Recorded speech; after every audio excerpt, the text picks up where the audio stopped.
of you, but you're gone. Thinking of you, it's so blurry now. Journey this way.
Ah, that other song was not supposed to come on, but it came on anyways.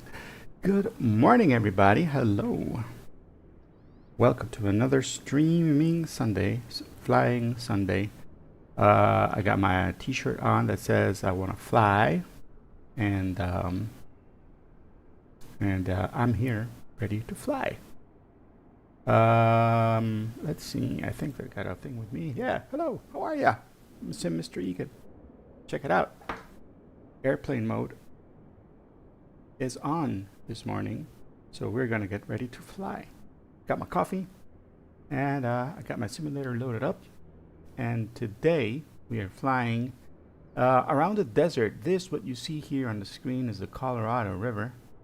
And these are some hotels here where we're at, and casinos. But we're not at Las Vegas yet. We're at the bottom. We're at this place called Reed. No, we're at the Laughlin. That's where we're at. We're at Laughlin Bullhead International Airport, which is over here on this side. And I moved the camera over here to give you an idea.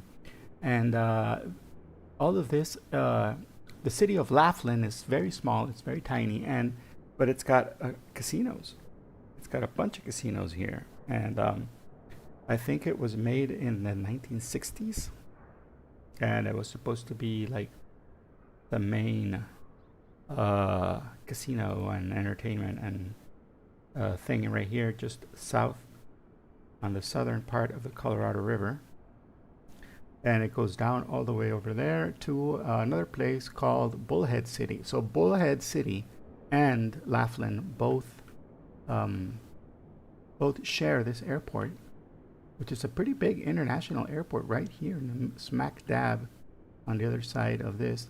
Here you can tell that the buildings have been automatically generated by the computer, so they don't look that great. But the photos are, they're down there. And this whole area is like this. This is vanilla, by the way. I don't have any scenery for this area. So this is what Microsoft's artificial intelligence was able to build or recreate based on the photographs. But it still looks pretty good, And this is the airport, and the airport is very, very Spartan, very flat, I would say, because for some reason the AI had a hard time distinguishing, I guess, from the ground and these buildings, and it left them flat. It didn't make buildings here, and it was supposed to make buildings there. So you can see the buildings on the photo, right? Building, and these is parking here, and it's got these little, I think these are accents made out of this same dirt or desert sand that you see over here. Yeah, man. And we are here. Whoop. Today we're going to be flying this beautiful, the Cessna 152, the JPL version with our dog, our puppy here inside. I forget that I'm using the wrong tool today for this. Let's see. Oop, there we are. There's the puppy. You see the puppy in there? Beagle. And here I am getting toasted because I'm using live weather. So we have, let's see. Oh, it's not that hot yet. We're at around 25 degrees. It's nice and comfortable, actually. Okay, let's go ahead and open the windows. Get some fresh air in here. Open. Yeah, there we go.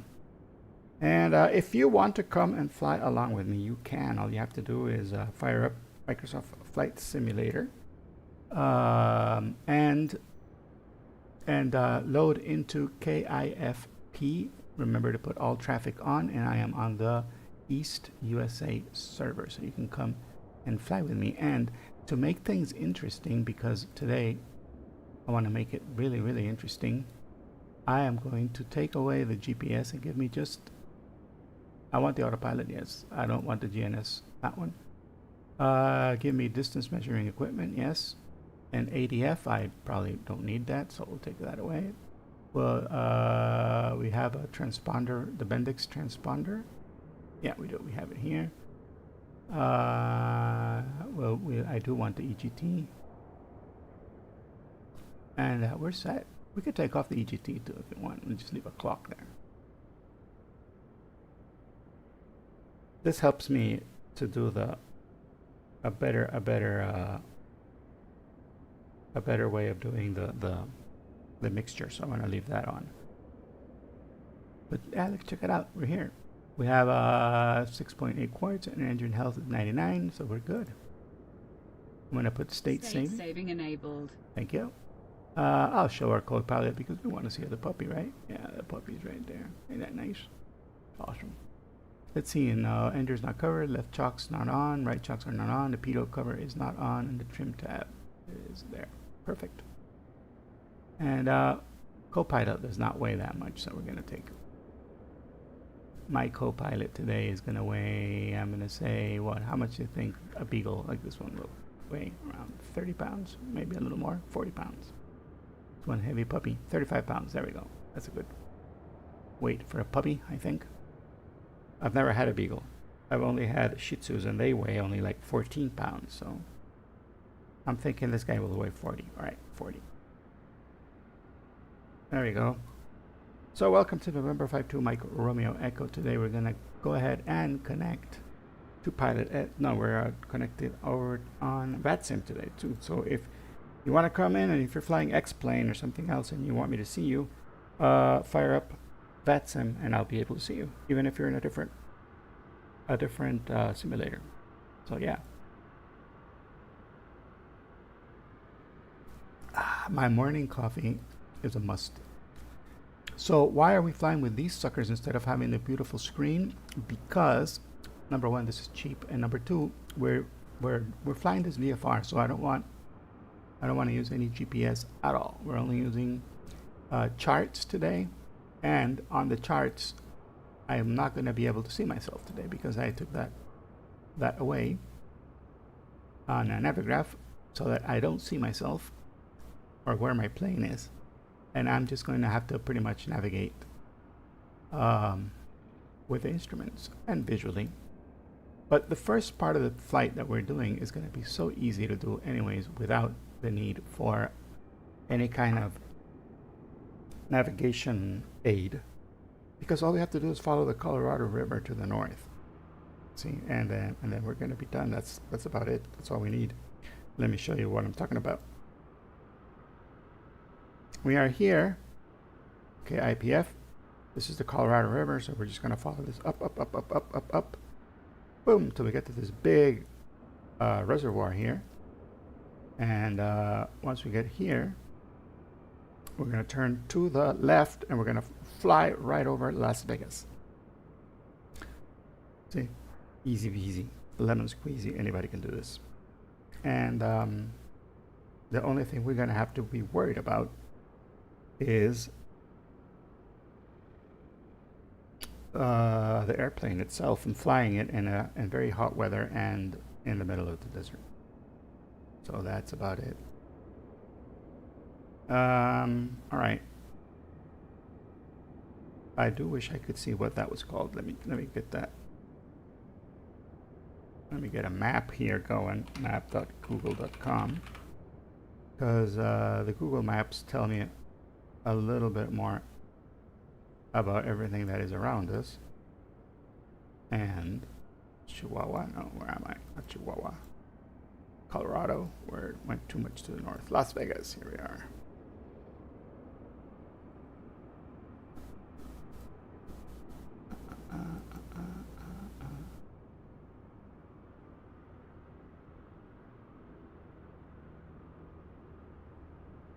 Oh no, I'm in the wrong Las Vegas, am I? No, I'm in the right Las Vegas. I was in the wrong Las Vegas, that's why. Dear Lord. Oh, that's also the Colorado River. Never mind. Alright, we're good. We're good. Everything's good. Let's get this puppy started. Let's get the airplane started.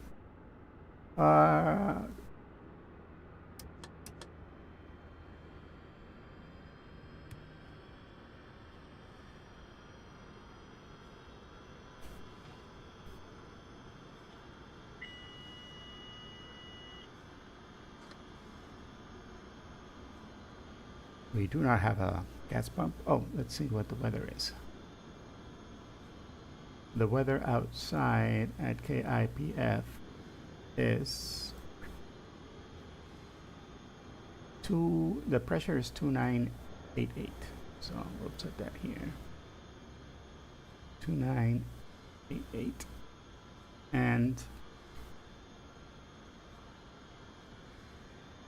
there's no wind apparently, so that's good. 2988. All right. We're going to be flying up to around 4,500 by the time we get to Las Vegas, so I'm going to set that here, even though we'll probably be hand flying most of the way. Cool. No, I want the beacons on, not the strobe lights. Good. Priming the engine, parking brake on, and let's go ahead and yell clear prop and start it.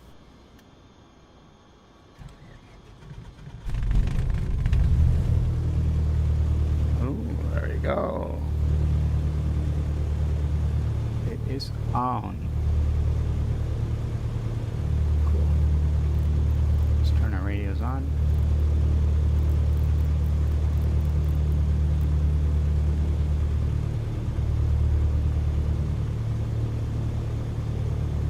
Las Vegas has its own VOR.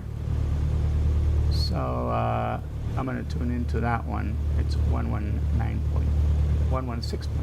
It's Las Vegas VOR 116.9.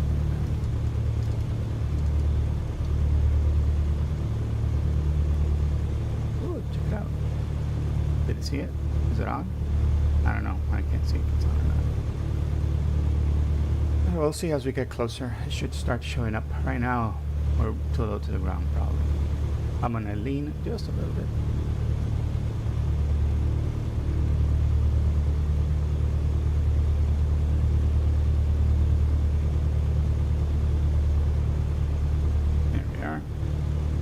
We're lean and ready for taxiing.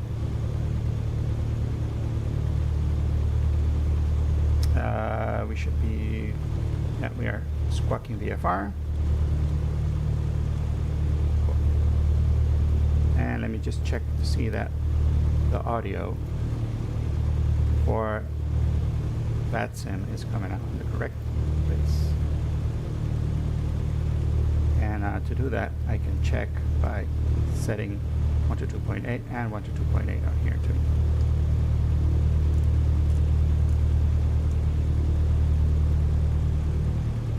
Mic check, mic check. No, not yet. How do I listen to both?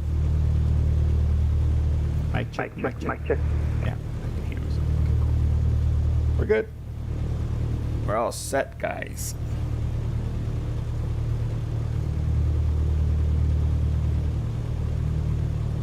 And just one quick check to make sure that to see if there's anybody around us today.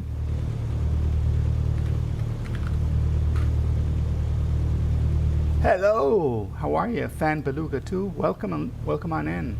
Fan Beluga 2 is watching from YouTube. Awesome, nice to see you. If you want to fly along with me, you can. Fan Beluga, I am flying in Microsoft Flight Simulator. Just log into the East USA server. Make sure to put all players on and load into Kilo India Foxtrot Papa. Is that it? Kilo India Foxtrot Papa, that's what I said. Yeah, Kilo India Foxtrot Papa, and we'll be flying. We'll be taking off in a few seconds. The game is Microsoft Flight Simulator, buddy. Check it out. This is us inside of our airplane, and we're gonna head off from here, follow the Colorado River, and go straight to Las Vegas. Viva Las Vegas, lost wages. All right, we're taking off the brakes, and there's no wind, so we can go ahead and take off to the north. Let's see which is the most northerly runway.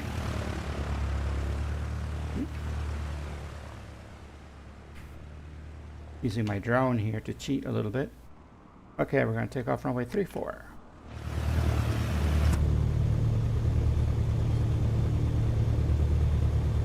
Laughlin traffic, November 5-2 Micro Echo type Cessna, taxiing to runway 34. Laughlin. Alright. And now let's go over.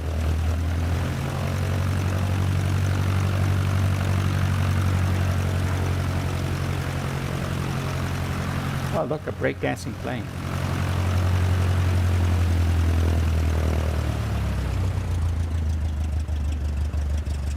Yeah, that guy's got it going. Yeah, he's going.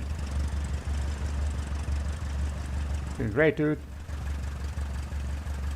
You be you. All right.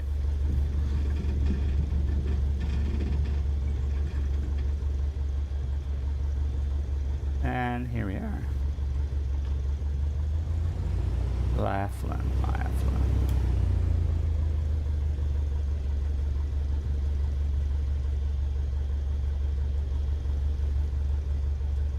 Let's go ahead and take up the rest of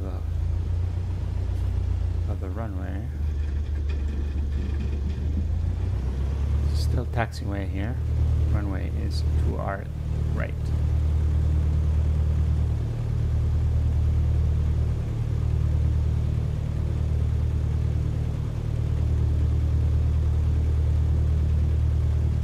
There's a bunch of people flying around today. Check it out. A whole bunch of name tags.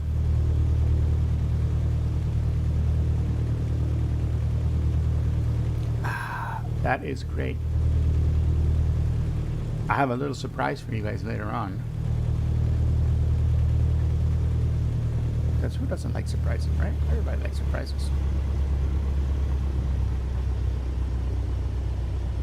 Everybody likes surprises.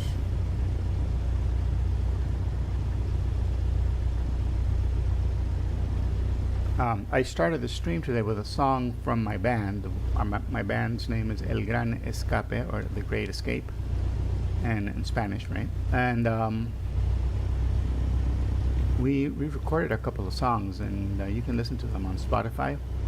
One of them is called Hotel Lonely, which I pretty much wrote the music for that one, and my buddy wrote the lyrics.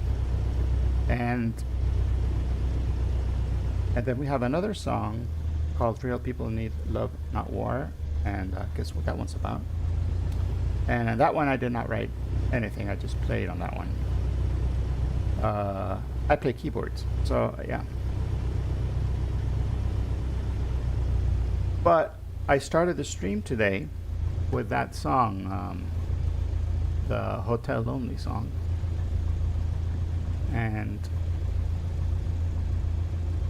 But I have another song that we haven't recorded yet, and I kind of have a demo of it, a very rough demo. But I can play it for you guys later on. I'm thinking I could play it when we get to Las Vegas, or as we're taking off from Las Vegas, and or while we're taking off from Las Vegas. All right, let's get this puppy ready to go. Let's close the windows. Oil temperature is good. Oil pressure is good. We got plenty of fuel. And now we can go ahead and turn on our nav lights. We can turn on our taxi lights. Landing lights, but we need another taxi. All right. And we can go ahead and make sure our trim is ready for takeoff. And it is right. It's good. Mixture goes to full.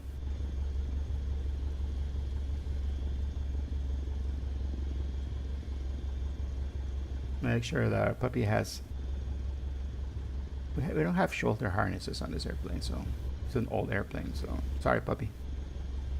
We'll be flying around all over the place. Carb heat is in.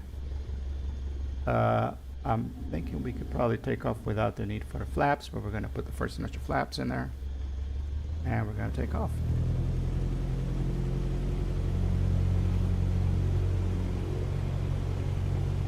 And we say goodbye to Laughlin.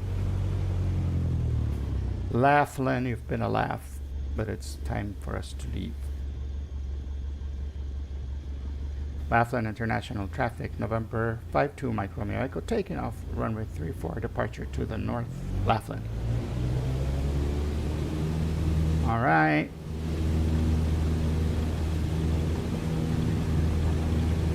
Look at that, no wind, it's beautiful. And we're off. Oh, this plane handles so wonderfully. Let me make sure I have real weather and live weather. Both are on. And real time, too. Real time and live weather. Laughlin. Woo. Look at that. There's all the casinos over there on that side. Laughlin International. And over here is the other side, which was, what was the name of the other side? It was more of a residential area. And let's see. Bullhead City. That's what the name was. Bullhead City. And both sharing the Colorado River. So they have some cheap land here. So if you want to buy a house down here, is a place. It's a good place. I've heard. Saw a video about it, and yeah. Probably not for me. Look at that. The VOR has captured. This is the Las Vegas VOR on this one. And it is telling us that right now we are, there we are. If we go right now at 31 degrees maybe, then we'll hit it. So we're going in the right direction. And I'm gonna go ahead and probably level out at 2,500. It's still morning, so it's nice and cool, right? We're at 30 degrees, so the plane it climbed really nicely actually. When it gets in the 40s, then it's tough to get it to climb. Also, we're super light. I mean, it's just me and the puppy, right? Hello, puppy. Hello, puppy. Hello, baby. Oh my God. He's being awfully quiet. It's like, I'm sick of your BS, Mr. Egan. Chill the F down. All right. Let's trim the speed.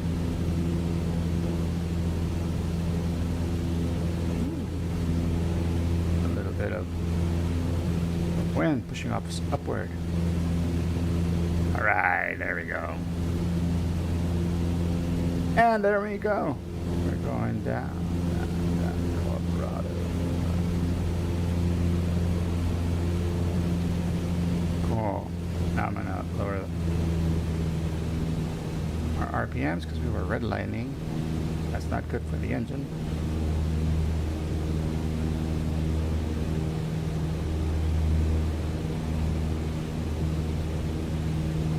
So there we go. Now we can take off our, actually we could leave our landing lights on just for visibility. We can turn on our strobes. That's good. And check it out. Mountains. Colorado River Mountains. Over there. Desert. Barren. Barrenness.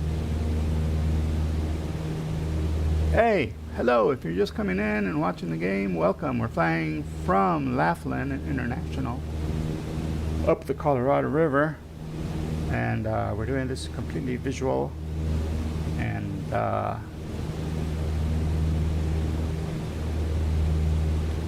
flying through the desert on our way to Las Vegas, Nevada, to pick up a showgirl and then continue our flight to the north. She wants us to take her to Mammoth. She wants to go to Mammoth. She's heard some things about it. I don't know. She's paying. I don't know her. She's just paying for the thing, paying for the trip. Right now we got Puppy here on the side. Hello, Puppy. Puppy gets nervous when we fly, so he's being very chill. He doesn't completely trust me. And, you know, I don't blame him.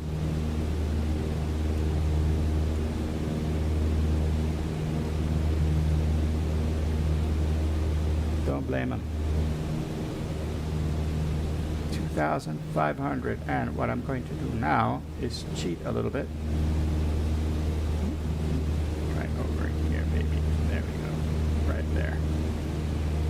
autopilot, heading, there we go, and our altitude is steady, there we are. So our autopilot is going to keep our plane steady for us while we can get some nice views.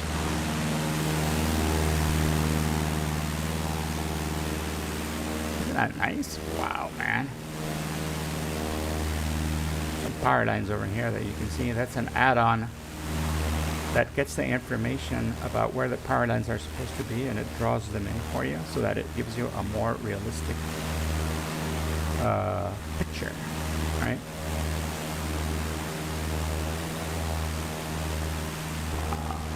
I did not know the Colorado River was like that, to be honest, with all these little fjords, or you know, these little inlets.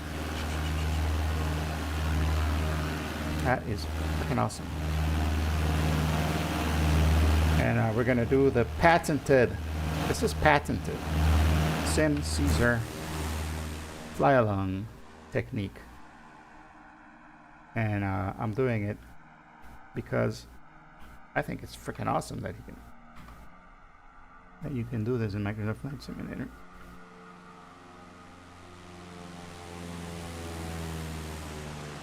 The flyby cam.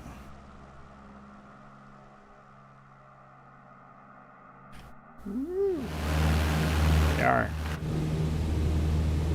Meanwhile, inside the cockpit, Puppy is still giving me the quiet treatment over there. Yeah, we're turning to the right, to the left, to the other right.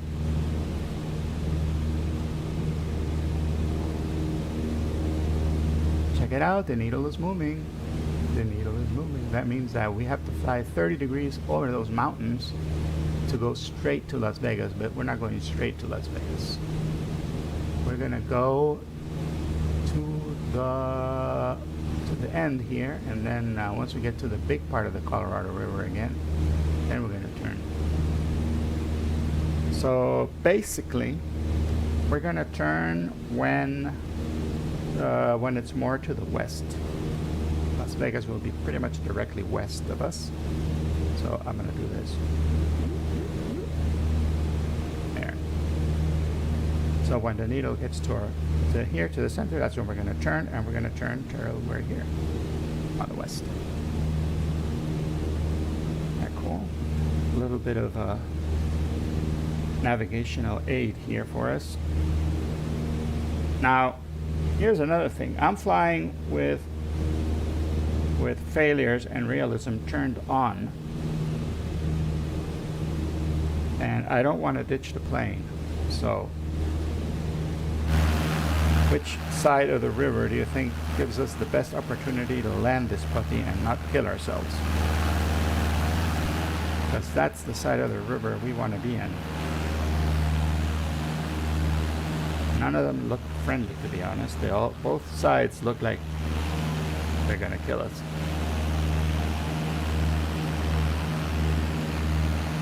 Yeah, they both look have a lot of ridges. Not plane friendly at all.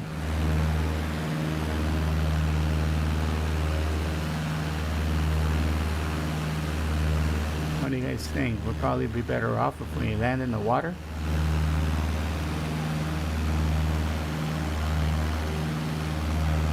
I think we'll be better off with landing in the water, to be honest.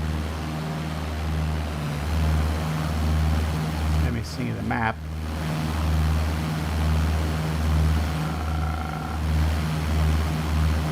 Our paper map here. Yeah.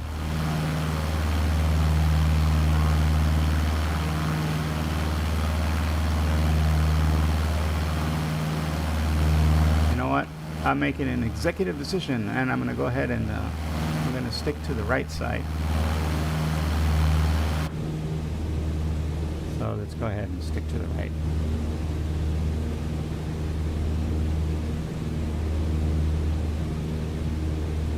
Now, as we get further north, the elevation starts to climb. The land starts getting closer to us. So we're holding steady at 2,500, the land is going to come up to meet us. So we're gonna have to climb a little bit more. That's no problem.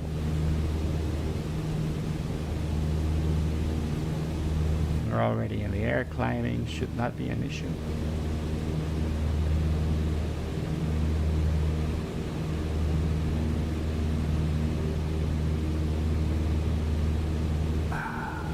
At the site, not too many people like to see, but I like to look at the tail of the plane. Ooh, more viewers. Hello, welcome on in. How are ya? We're flying up the Colorado River to Las Vegas. And if you want to come and fly along with us, you can. Just fire up or start up your Microsoft Flight Simulator game or X-Plane if you want. If you're flying in Microsoft Flight Simulator, you can make sure you are selected in the what is it? East United States. I think that's where I am. East USA. Let's see. Yes, East USA server. And make sure that you have all players visible. And come look for me flying up the Colorado River.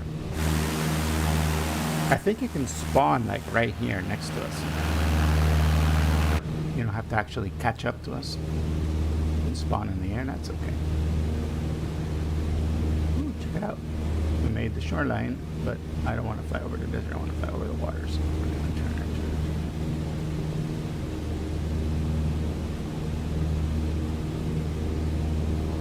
Piloting the plane by knob instead of using the yoke. That's one of the cool things that flying with a autopilot gives you.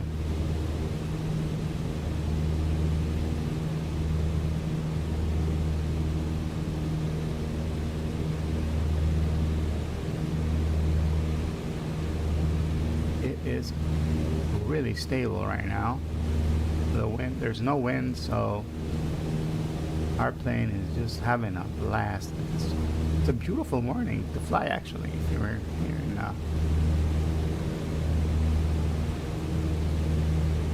this area. It is perfect flying weather right now. Nice and cool. Look at that, 25 degrees, 24 degrees, which is what is that in American? It's around 70 something, like 75 degrees. That's amazing.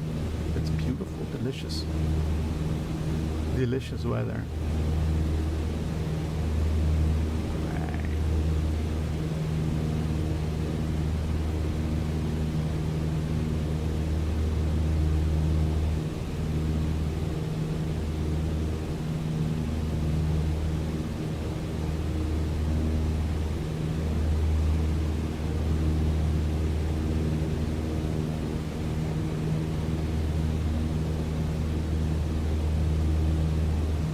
This thing will drift, and we have to correct the drift. So what I'm going to do is I'm going to fly directly north according to this thing and see how well it matches up to this north, magnetic north. And let's see,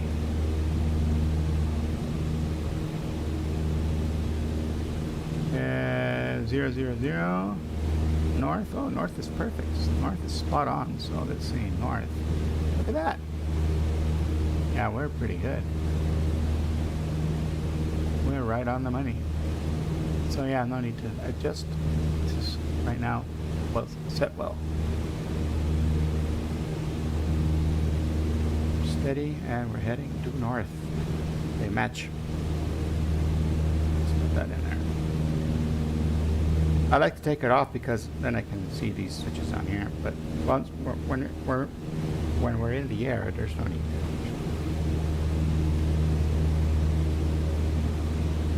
Hello, Fan Beluga. I hope you're still here, Fan Beluga, and if you did, and if you are still here and you did fire up Microsoft Flight Simulator, let me know. I can look out for you out the window. You know, your plane will show up.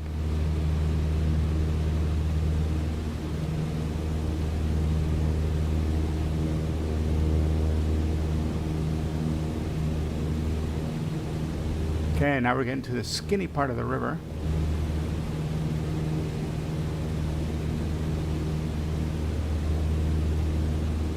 And it says we got to be above 4,500 feet if we want to climb up into the Bravo for Boulder City Municipal.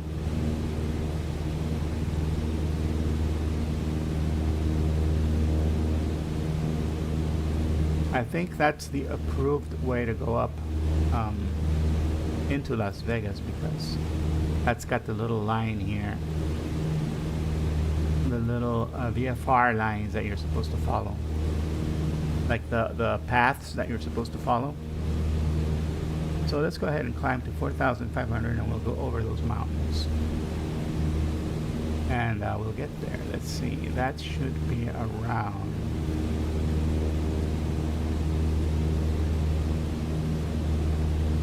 Oh, got this.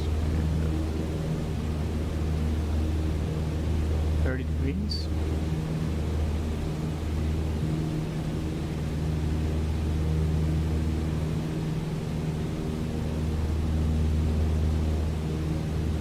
So yeah, let's climb to 4,500 just so we can clear these mountains.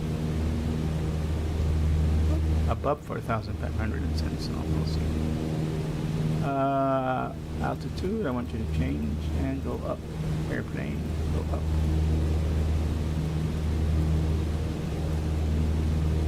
See if you can handle 500 feet per minute. And get us up there.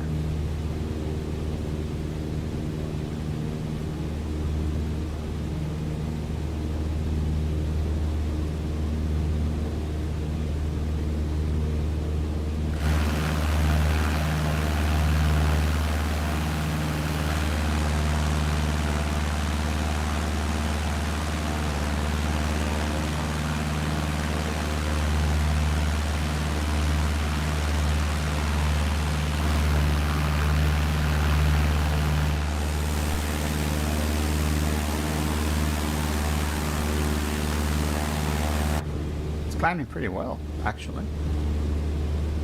We're at 3,000.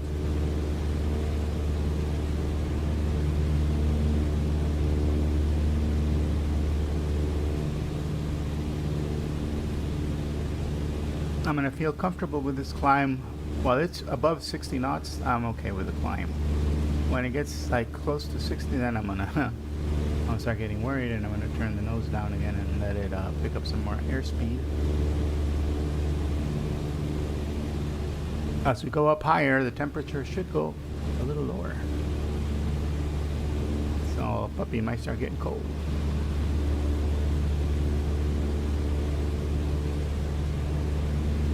Ever thought it would be chilly in the desert? That's a little chilly.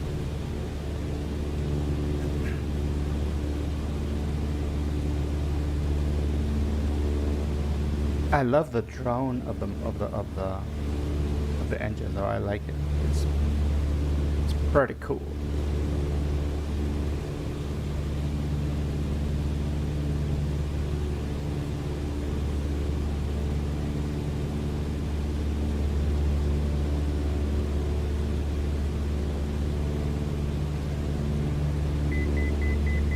That little bell is telling us that we're at 3,500. We got 1,000 feet to go to get to 4,500, which is our desired altitude. That's what we desire. You desire that. Chat, you desire something. What is something you desire? For me, is reaching this altitude. That is my desire at this moment. That's such a charged word. Desire. Desire something. Check it. Check it out.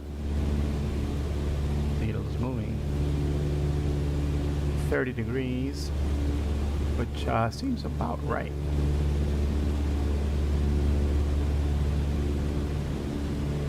So let's start turning 30 degrees over.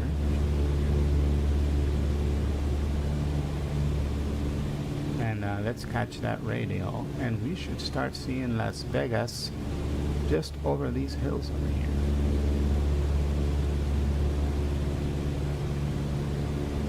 Let's see how far in we are.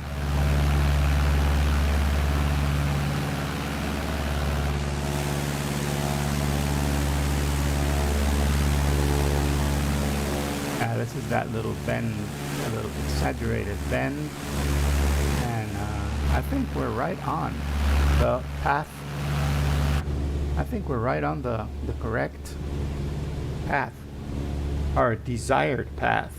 All right, let's lean out the mixture a bit because we are at 4,500 feet. When we do that by pulling this little lever here, and when you pull that lever, what happens is, number one, your RPM goes up. See, you can see it going up. Also, your exhaust gas goes up. Exhaust gas temperature, and that's what we're looking at right now, this little needle. When it gets to the top, there we are. Now we go enriching our mixture a little bit. There we are. Now we gave it just a correct amount of power, extra power it needs. And look, we're at 4,500. Nice. Our indicated airspeed is around a little under 90 knots. That's good. And let's turn this on. And this is telling us we're doing 100 knots.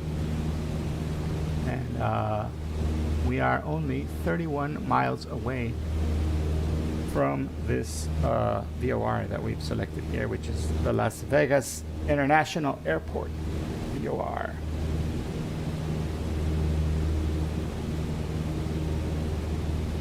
Pretty cool.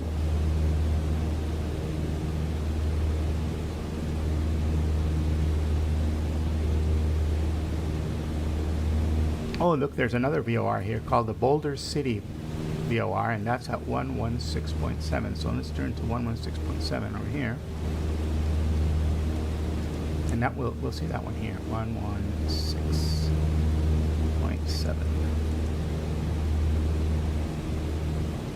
There we are. Look at that. Let's get this out of the way so we can turn the knob easily. Okay, we're going towards it. And that VOR is at 32-ish. So we'll go a little bit towards Boulder right now.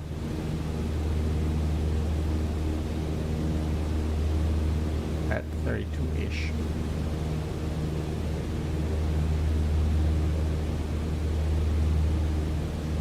Because the chart says we're supposed to do this here. Let me show you what the chart says. The chart says we're here right now, somewhere around this little area. And it says we gotta hit Boulder City. And then once we hit Boulder, then we turn towards Las Vegas. We should actually be here around the edges. Not go inside the city. Like not inside the Bravo airspace over here. But the Bravo airspace, let's see, the shelf is at 6,000 feet. Oh no, the Bravo here is, yeah, the Bravo here is from the ground to 10,000. So, all right, we're gonna go inside though. And we're gonna transition, well, we have to go inside because we're landing at Las Vegas, right? So once we get to Boulder City,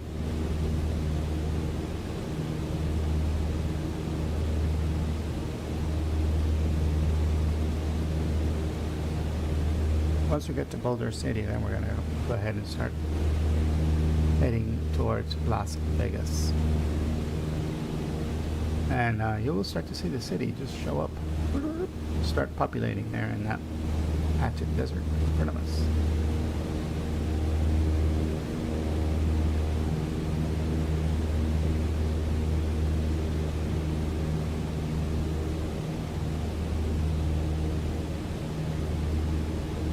And that's how it goes. So Las Vegas should be over these mountains, I guess. These mountains over in the back. where everybody is flying. Look how many people are out there flying around Las Vegas, man. Whew. Bunch of guys.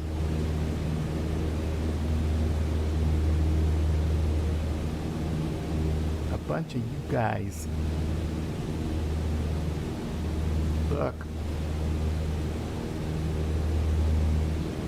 That is awesome.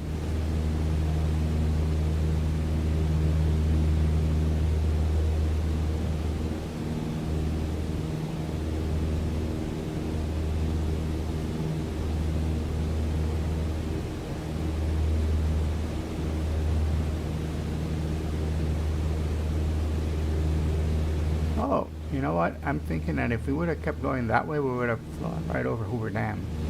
I think that's Hoover Dam over here, isn't it? In it?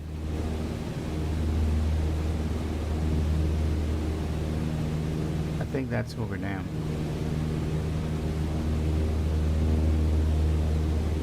But we're not here for the hoovering. We're here for the Las Vegas gambling.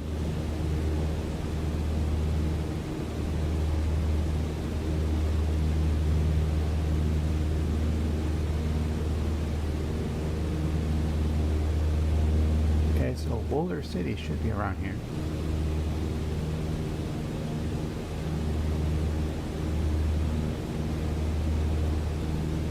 Yeah, Boulder City is right around 33 degrees.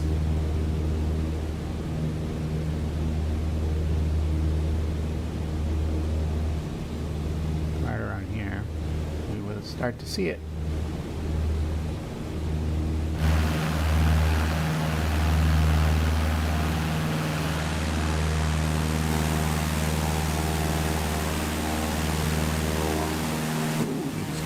That dude is flying the dark something rather, which is a fictional airplane that was in the movie with Tom Cruise, the Top Gun movie. That's that plane that he crashes, like start of the movie, the one he's going supersonic with. They put that in the game, so people like to fly that one all over the place. This is a 737, this is a 737 MAX, this is an Airbus A320 Neo. Oh look, another Cessna 152, yay! Captain Ryland, dude, he's at 11,000 feet in a Cessna 152. That guy's got, right now, oxygen issues up there. Here's a 738, 737 800. F-16. Now, why people want to fly the F-16, F-22s? A lot of jets. A lot of jets. And look, Boulder City.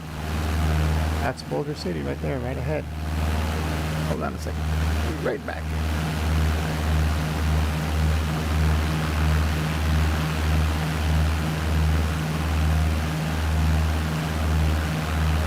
We are back. And we're back. It's let me know if the simulator sound is too loud. I can tune it down a bit. I can adjust it. That is all adjustable due to my fabulous setup that I've done here. The Sim Mr. Egan audio setup is top notch. Check it out. This is the airport here at Boulder City. Right, and over here is Las Vegas, so that's where we're going to be aiming for. But we're just going to overfly this airport, and we should announce that actually. Boulder City traffic, November 5 to Mike Romeo Echo is 20 miles to the south at 4,500 feet. Will overfly the field and then transition to the northwest, Boulder City. All right.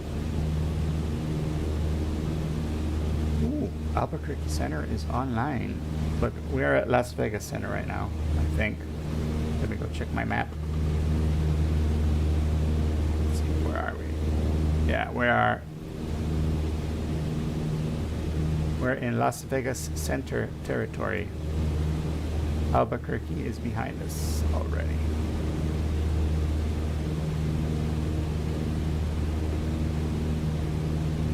There's a bunch of people flying in VATSIM here on Las Vegas, so we may start to hear them coming on the frequency here in our radios.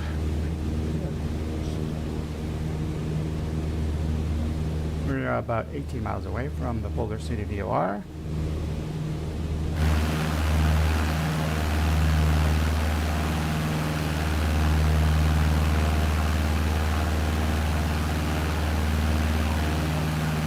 Look, Las Vegas! Woo! All right, let's start heading towards Las Vegas. What do you say?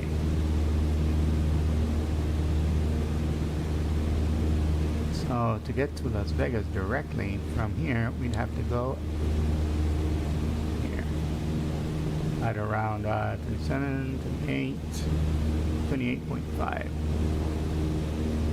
So let's start going 28.5. 285 is sure.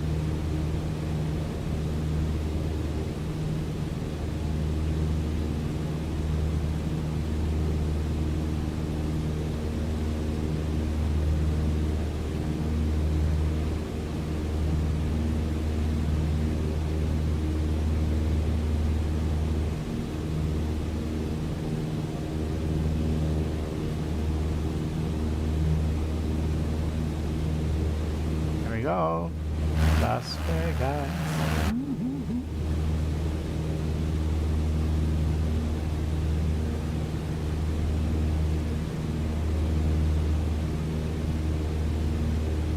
Boulder City traffic, November 52 Micron Echo type Cessna, overflying the field and transitioning for an exit to the northwest. Boulder City.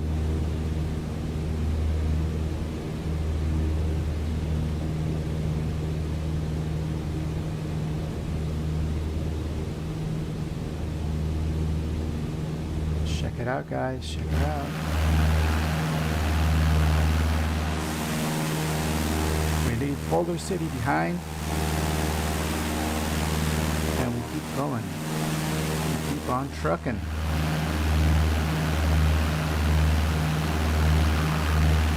Following the highway now.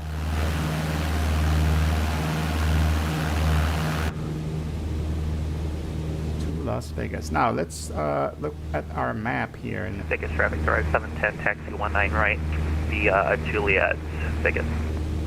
Las Vegas information. It is at 2,100 feet in elevation, so we'll say 22, right? 2,200. And let's get the weather there. The weather at Las Vegas altimeter is 29er. So let's put 29er over here. 29er. 29er. And check how much difference. 29er. How it makes a big difference on the altimeter. We were a lot higher than we thought we were. All right, and what else do we need to know here at Las Vegas? The wind is coming 190 knots, coming from the south at 4 knots. So we should try to pick a. Are there any runways that go south? I don't think there are. Vegas traffic at the 8936, taxi runway 26 right, departure Vegas.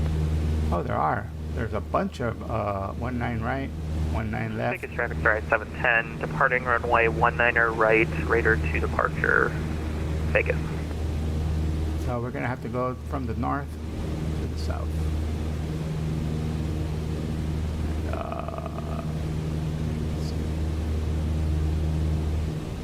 Let me get a map here, a chart, taxi, no, approach, yeah, taxi chart.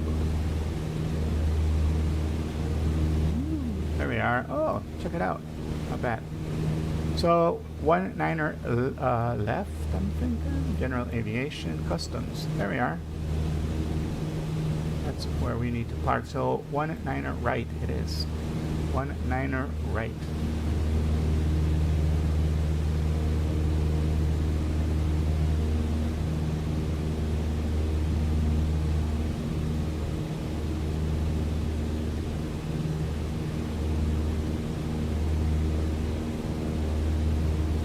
And we're 10 miles away from that one. But we should say Las Vegas traffic, November 52, Mike Roman Echo type Cessna, 4,500 feet, 10 miles to the southeast. We'll overfly the field and make a left-hand pattern for runway 19 right, Las Vegas.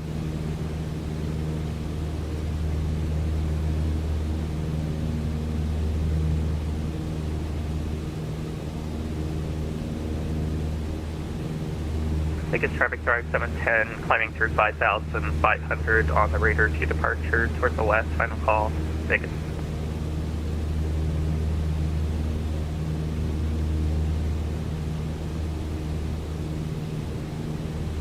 Captain Sim, 2020 over there. KLAS, flying an F-16. Cyberspace, flying an A310. What is that? JMAM. Jamamba for real. Alright, J Mamba for real is flying F-18.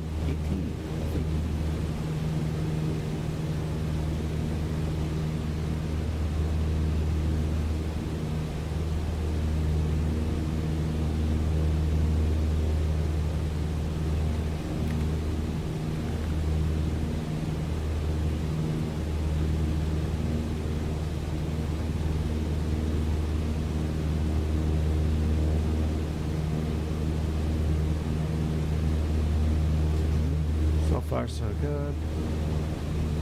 We should start going down to our pattern altitude, which is 2,000. Actually, no, it's 2,200.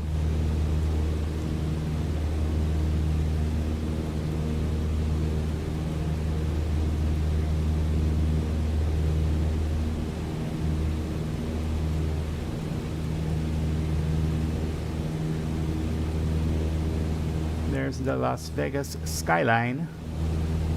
This is the, what's it called, the stratosphere over here. It's awesome how you can make these out. Look, that's the Luxor over here on this side. This is the airport right here in front of us. These are the other air runways, and we're going to be landing here, which is pretty cool because that means we're going to do our approach on this side, and we're going to see the Luxor, and I think this is the MGM Grand over here on this side. We'll get to see those two. Beautiful big ass structures right in front of us.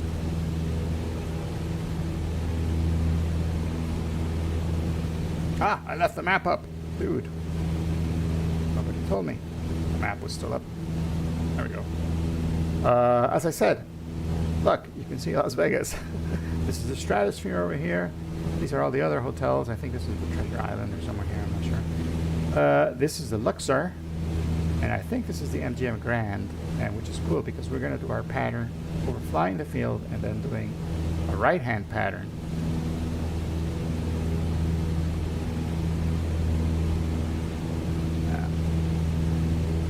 So we're 5 miles out.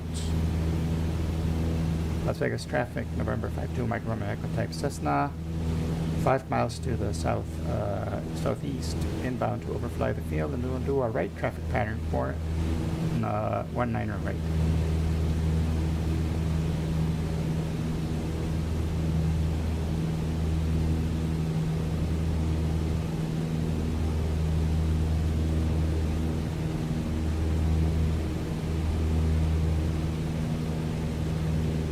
So overflying the field basically means you fly over the center part of the field of the airport, of the runway, and that is a less probability of getting hit or hitting anybody who's doing who's taking off or landing, right? Because if they're taking off or landing, they'll be really close to the Vegas traffic, W8936, taking off runway 26 right, departing up to the northeast for Vegas. Somebody's taking off on 26 right? You're kidding me. I'm gonna to see somebody taking off right now on one of these. Why is he taking off in 2.6? There he is.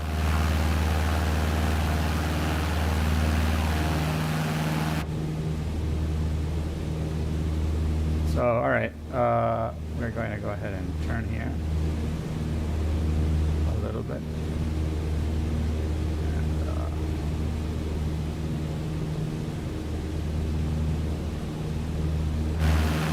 Let that dude take off.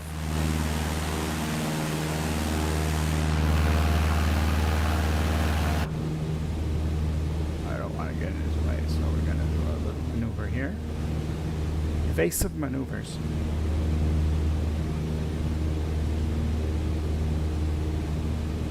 And now we're going to turn this.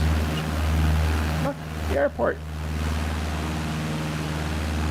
Las Vegas International Airport right down there. Where you have slot machines in your terminals. Right. Check it out. On the other side there. Right, the Mirage, I think this is called, and the Luxor, and the MGM Grand was over here. So yeah, this approach is not bad. You actually get to see the strip. Oh, look, the Excalibur. On your right, you will see where everybody loses their money. But the shows are great. All right, now I'm going to turn. I'm going to take off the autopilot and turn.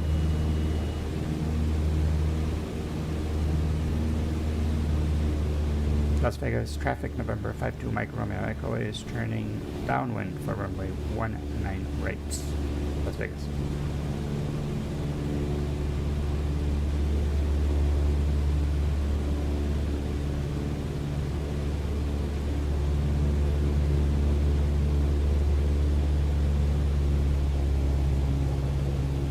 And we go ahead and enrichen our mixture a bit. Landing light is on. Carb heat comes on. Alright. Here's the runway. 19 right, because we're going to take off and come into this side of the airport. That's what we're going to taxi into. And meanwhile, you guys are having a really great view here. Look, that's the Paris, the Bellagio.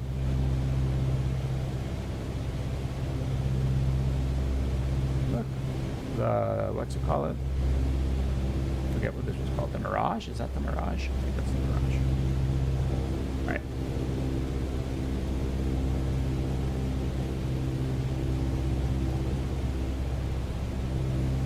Cool. So now we start to slow it down a little more.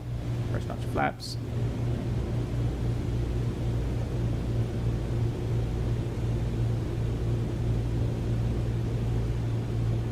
Look, a big ass golf course. Oh, the Circus Circus. Can you see it? Over here. Circus Circus is right over here. Right. Enough sightseeing. Time to put our pilot hats on. Las Vegas traffic, November 52 Mike Romeo Echo turning base runway 19 right.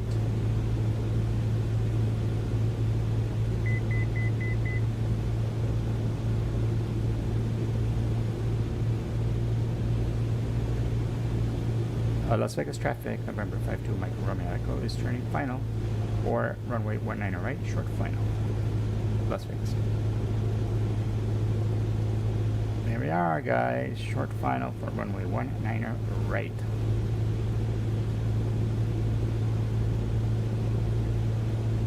We're going to fly over these fields right here, all of these football and baseball fields.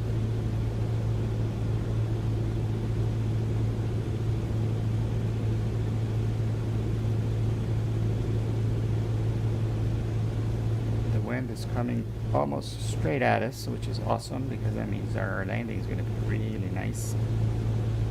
But it's not that much wind. It's like 3 knots maybe. It's not that much. For this airplane, it's nothing. Okay, second notch flaps.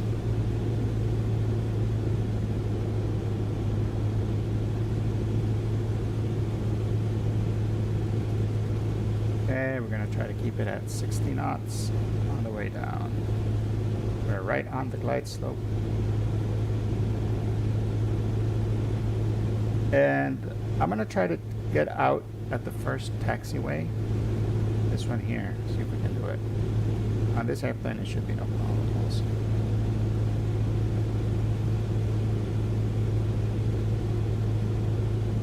If that is the case, that is November. We'll be out at November.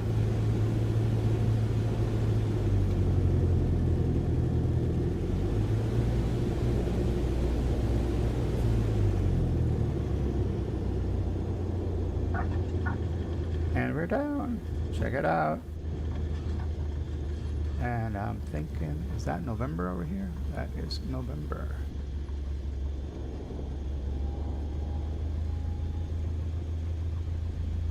Las Vegas traffic, November 52 Mike Romeo Echo is clear of the runway at November. Las Vegas. Hey, welcome to Las Vegas, guys. Welcome to Sin City. We're clear of the runway at November. And here's a whole bunch of FBOs. So I'm guessing we're gonna pick one here. Let's clean up the thing.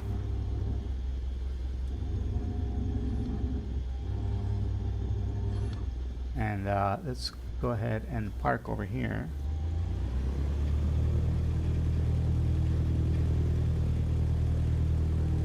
Because that Las Vegas showgirl that we're supposed to pick up is gonna meet us here.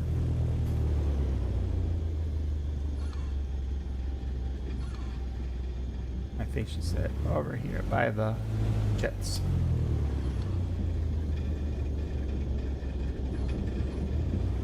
I told her, hey, I'm gonna go pick you up in my plane. So she's probably thinking that it's one of these two planes. Just imagine the look on her face when she sees us coming in with this beauty.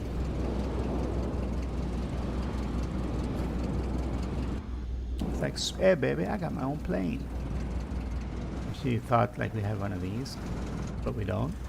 We got this one, and we got a dog. See, the dog is so excited. You can tell. Look at the tail. See, that is excitement. That is pure excitement right there. We're gonna brake, and we're gonna go ahead and turn this airplane off. All right, that is go on. Let me go ahead and take off. All the lights go off, and what else do we need to take off? That's it. Altimeter and battery, both off. And there's a way to open the door, I think, but the dog is here. Cool. And look at that. Las Vegas is at a delicious 25 degrees, which is like 70 something, also 70, upper 70s. So it's all right. Now, why did we stop here? Well, we're gonna pick up a girl, I told you, right? So let's go ahead and change the dog to the girl. And we do that over here somewhere. Miscellaneous. Here we are. Oh, look at that. Banjo. That was Banjo.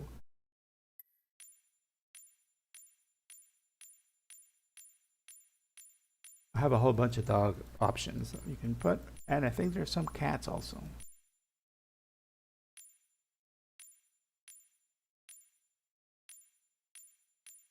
So let's see, who is the girl we're gonna pick up here? She's gotta look very showgirl-ish. Let's take her. Denise. Hello, Denise. You're coming with us. Apply and save. Go back. Resume. So, okay, Denise is in the plane now. We gave her a headset. Yeah, she's looking so happy to be with us. Hello, Denise. How are you? Welcome along. Welcome aboard. Told you I had my own plane. She's actually happy. Let's add a little bit of fuel here, Denise, because if you want to help out with the fuel costs, you know, I would appreciate it, because you have to drag your fat ass to wherever it is you want to go. She wants to go to, we're going to go drop off Denise at this beautiful place called, actually we're dropping her off at Mammoth, but we're going to take a small detour from Las Vegas, and we're going to go to Death Valley, guys. Death frickin' Valley. And at Death frickin' Valley, we are going to go Stovepipe Wells, and that's where we're going to land. So our flight plan, let's go ahead and let me show you that so you guys can see what I'm doing. Navigraph. This was our original flight plan, so we're going to clear that one. Flights, right? Clear it, unload. New flight. We're taking off from Las Vegas. Yeah. And then we're going to go at L09. Select destination. L09. Stovepipe Wells. Right? But we're not just going to go over the mountains like crazy people. No. We're going to go over and go this way to Indian Springs. Follow the Indian Springs VOR in, which is at 114 point, just at 114. Nice.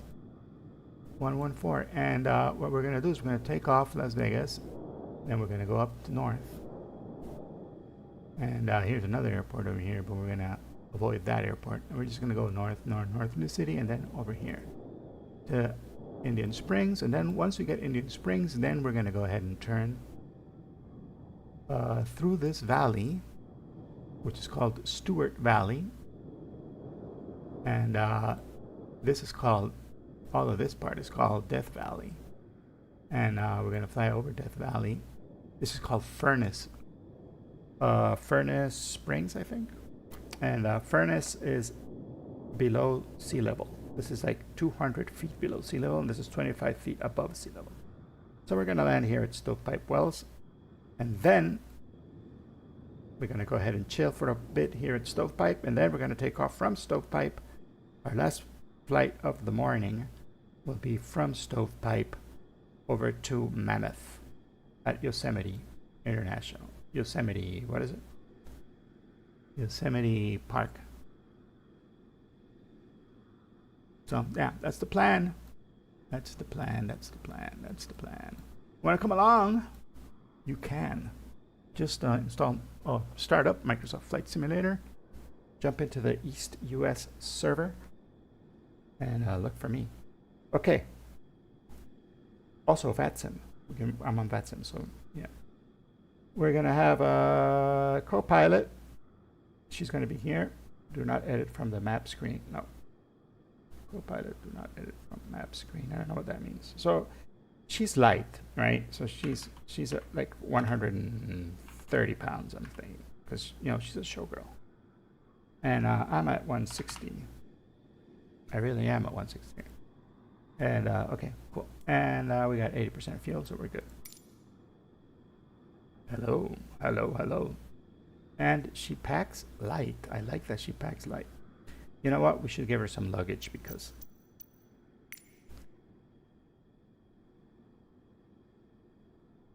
she's bringing on 25 pounds of luggage, I'll say. No, women bring more, so I'm gonna give her 50 pounds of luggage, which is what you would get in a airliner, right? So she's got a big bag. All right. Hello, hello. Now we should get ready and turn the plane on again. We're gonna do that by on, and we're gonna turn on our beacons, and we're gonna go ahead and make sure brake is on. We're gonna adjust our altimeter setting for Las Vegas, which we don't have an ATIS here for Las Vegas, but we can if we go over here. ATIS for VATSIM. No Vatsimate is available. Are you sure? METAR KLAS. There is METAR for KLAS. Ugh. Okay, we're not going to use the map. We're going to use the METAR information here. And what do I mean when I say METAR? Let me show you. This over here. Oop, let's get that out of the way. And let me show you vPilot. There we are. This is vPilot. This is what I use to communicate. Let me make it bigger so you can see what I'm talking about. What I use when I communicate on VetSim. And you could type commands in here and it'll give you information like the METAR information for Las Vegas, and it gives you the METAR information for Las Vegas. And it says the altimeter setting is at 30.0, so we'll put at 30 exactly. And that means we gotta go up here and put this to 30 exactly. All right, that is set. That is set. And we can take this out of the way. Pilot, thank you. That also was telling us that the winds were 180 knots coming from 180 degrees coming from at 3 knots, right? So that's good. And let's see, we said the Indian Springs was 114, so let's put 114 here. See if we can catch it. Doesn't catch it yet because we're too far away. We're on the ground. As soon as we climb up to 1,000 feet, then we'll see it. All right, and we are going to leave Las Vegas at, let's see, 4,500 feet should be good. 4,500.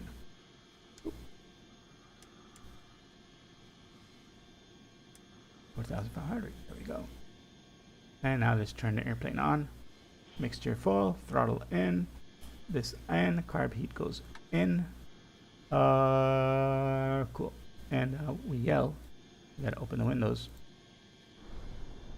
Sorry, ma'am. Open the windows and yell, clear prop.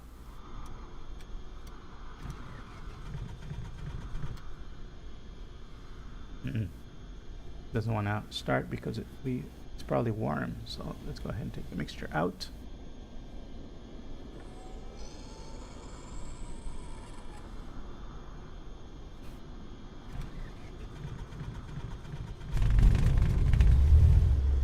There we go. Got it started. And it's rev up to 1,000. Oil temperature is good. Oil pressure is good. Very nice. And we're at 10. All right, ma'am. We are ready to take off. And we're going to take off right where we landed. So we're going for runway 19 right. Las Vegas traffic, November 52 Micro America type Cessna taxiing to runway 19 right. Las Vegas.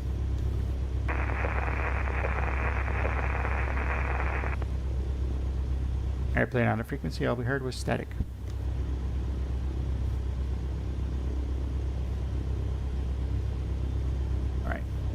Taking the brakes off.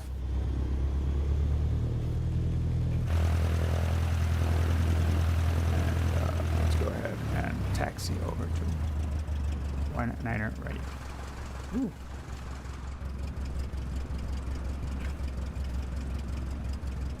Yeah, we can't use that while we're taxiing because I can't control the plane while we have the drone camera out. So what I will do is do that. Now we can use that camera.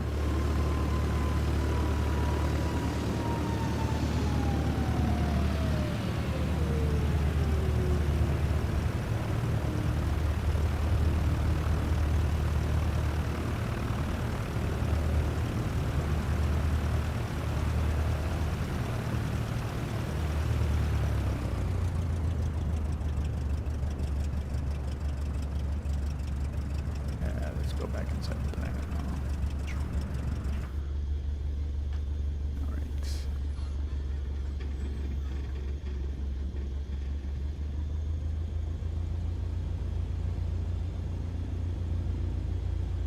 Into the taxiways here. the apron and going to taxiways. Now there should be another taxiway according to the map next to this one, and then it's the runway. So that's where we're going to go. Las Vegas traffic, Marine Corps 041737 ILS 26 left 10 mile final. Las Vegas traffic. Okay, 26 is coming in. Should be no factor for us.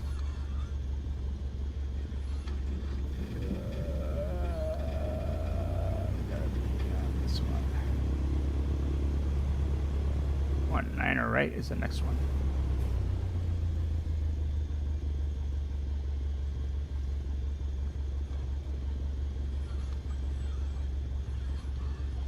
Let's see if there's anybody coming in for 19er right. I don't think anybody's coming in for 19er right, so we're going to head and take off. Let's go ahead and first notch of flaps goes down. We're trimmed for takeoff. Put our landing light. Traffic Frontier Flight 2185 departing runway 26 right, Vegas. 26 right, okay. Strobe lights come on. We don't need the strobe lights yet.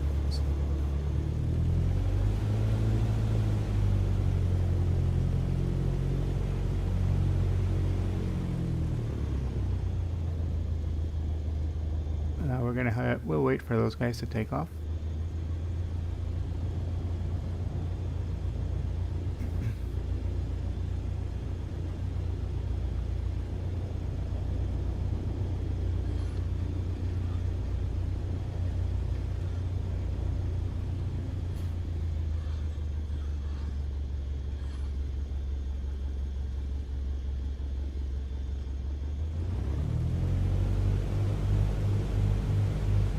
Las Vegas traffic, Marine Corps 041 Xylus 26 left, wheels down, 5 mile final. Las Vegas traffic.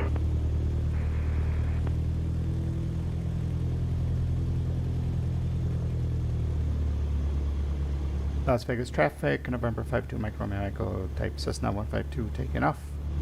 Runway 19er right, and we'll depart to the north.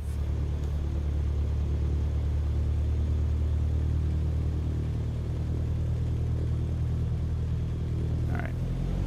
Let's give her all the juice. There goes that dude that just took off from 26.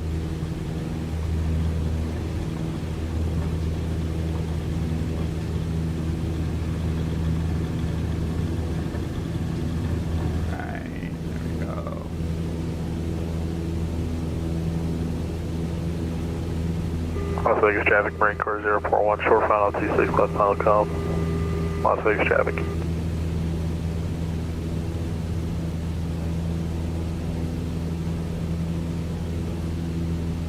Let's not get caught up in that guy's wake, so we're going to go ahead and turn. Las Vegas traffic, November 52 Mike Romeo Echo, 300 feet departing to the north.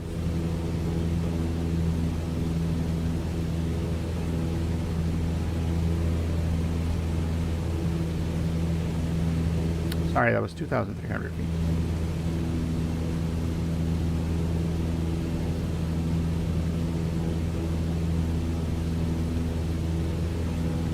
All right. And we are departing over the strip here. Check it out. Beautiful, isn't it? Yeah, what a view. You guys got a great view of the city here.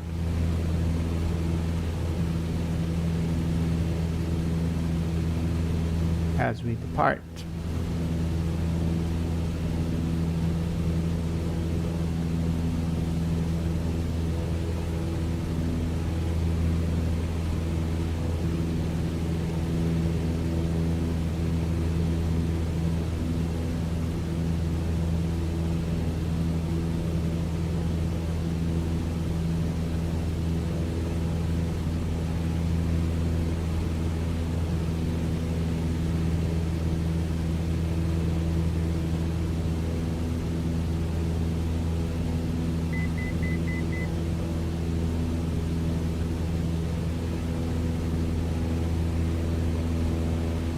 That little beeping says that we're 1,000 feet away from our desired altitude. Again, desire. That word. What do you desire? She desires me to stop bugging her while she's taking pictures of Las Vegas. I can't blame her.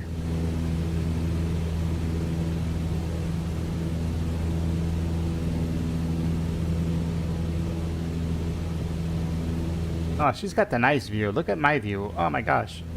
What the hell? And she's got that view over there. Yeah, well.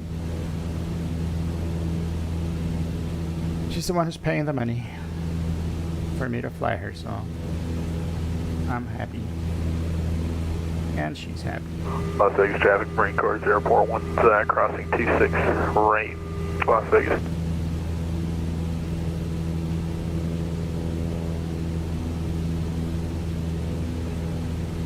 Okay, Las Vegas traffic, Marine Corps Airport 1, clear of all runways. We're taxiing to the ramp. Final call, Las Vegas.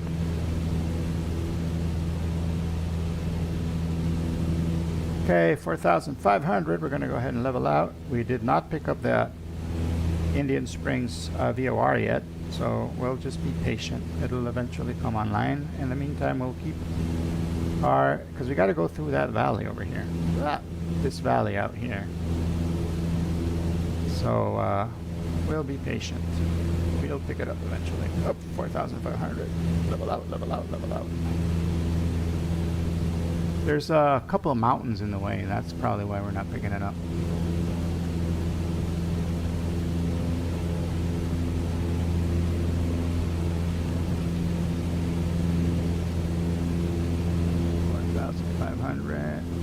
Let's go ahead and do that, and let's lean, lean, lean.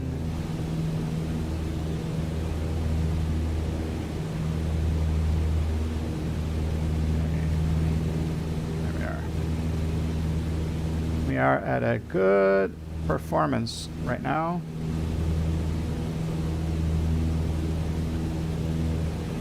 Go ahead over here. Around here.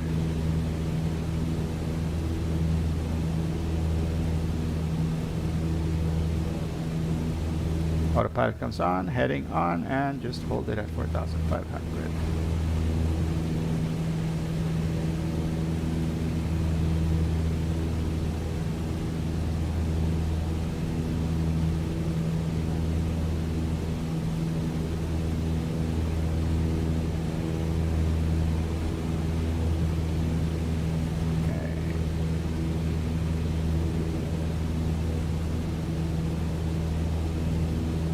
Not picking up the Indian Springs VOR just yet, even though it's got to be in that direction.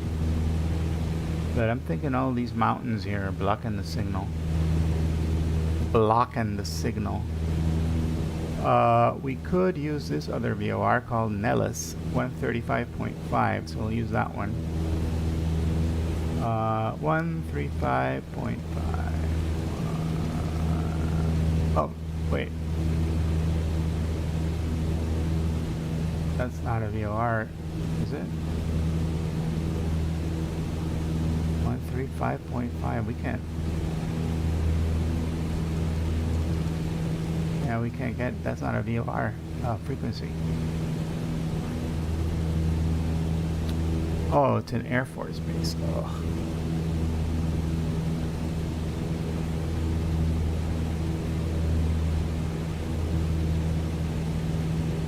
LSV.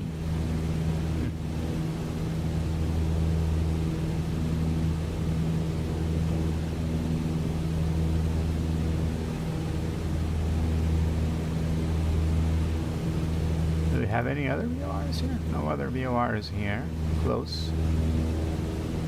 Indian Springs was perfect for us, but it's not picking it up yet.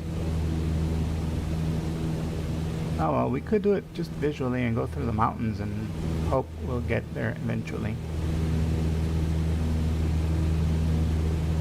I mean, you really can't get lost. So, yeah, let's do that. Start heading northwest. And I will eventually pick up the VOR in the way there.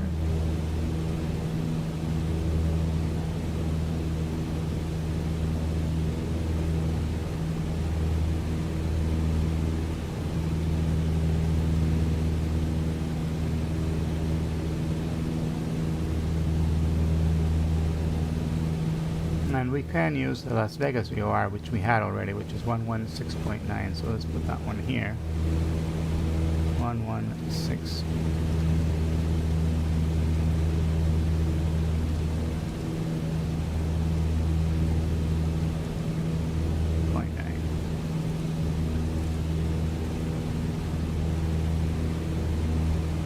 Okay, that one is telling us where we're coming from.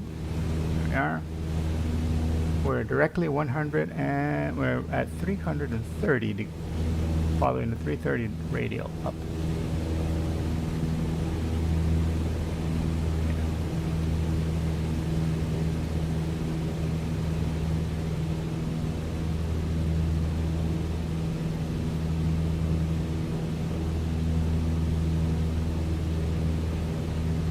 Bye-bye, Las Vegas.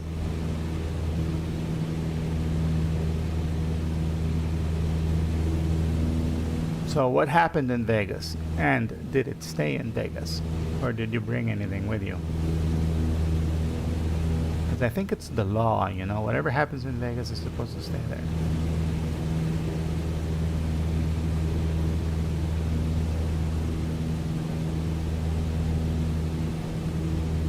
This is a short little hop to Indian Springs and then a longer hop from Indian Springs to L09, which is Stovepipe Wells. This is where we should be, somewhere around here right now, going through the valley, these mountains here. Eventually, if we stick like to this part of the mountains, we should pick up the VOR for Indian Springs. Go in that direction. And I'm thinking we're not getting that yet because these mountains are in the way. We'll see. As we start getting closer, we will see. How long is this leg of this?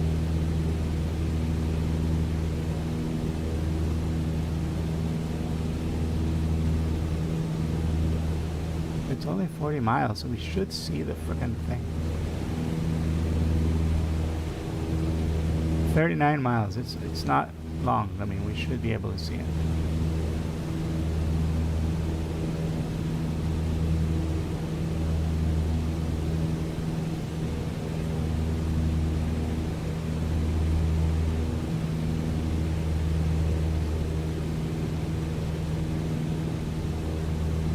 Indian Springs VOR.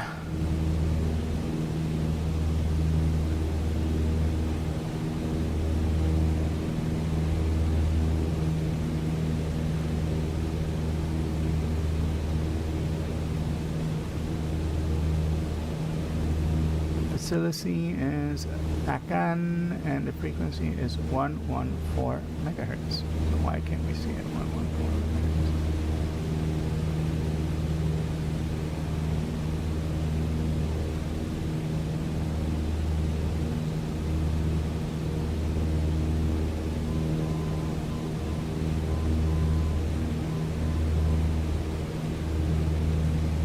I mean, we can hear Las Vegas, but we can't hear Indian Springs.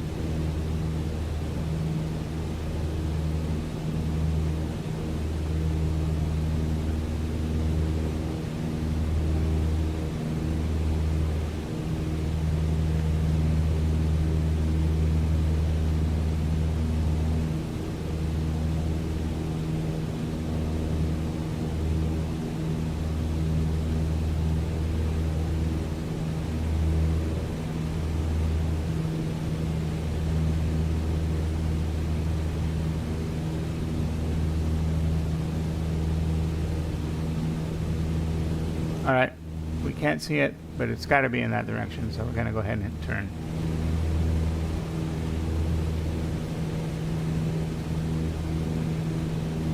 Maybe it's not working.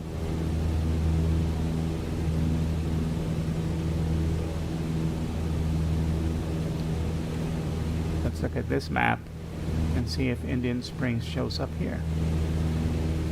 Yeah, it's right here. KINS. Indian Springs. So why isn't this VOR working? 114 114. I don't get it.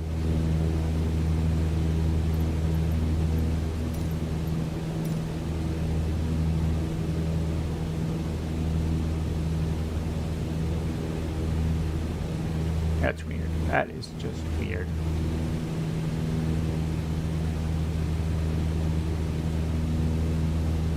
Alright, we keep going in this direction. We'll eventually come to Indian Springs, the town. And once we're in the town, we'll be able to see. We'll see the airport at least. And then we'll know we're in the right direction.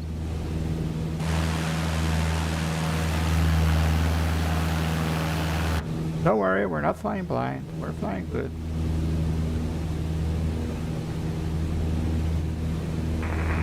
Las Vegas traffic, JetBlue 880, Type A320, left downwind 26 left, the ILS 26 left Vegas.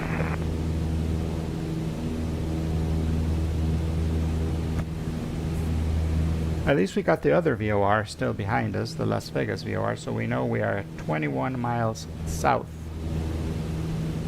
And if I draw a line from here to there, it should tell us, let's see. Let me grab this here and put it here on the VOR. Nice. So that tells us we got to be at 39 nautical miles on the 310. So if we go to the 310 here, there. Okay, so the 310 we got to capture it over here somewhere. And at exactly 39 miles, we will be overflying the Indian Springs VOR.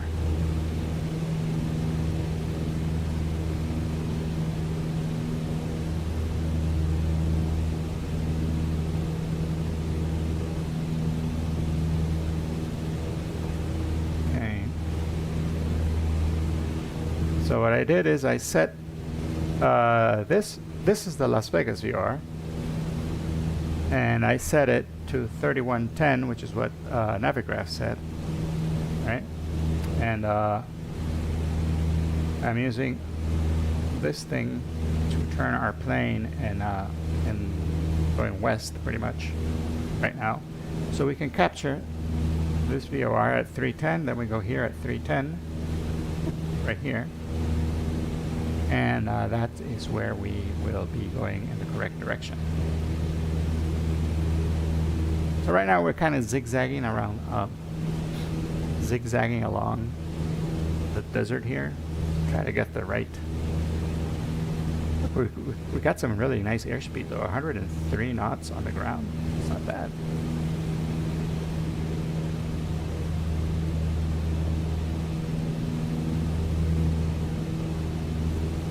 We can also climb a little bit because that ground is coming up quickly to meet us. So let's go up to 6,500.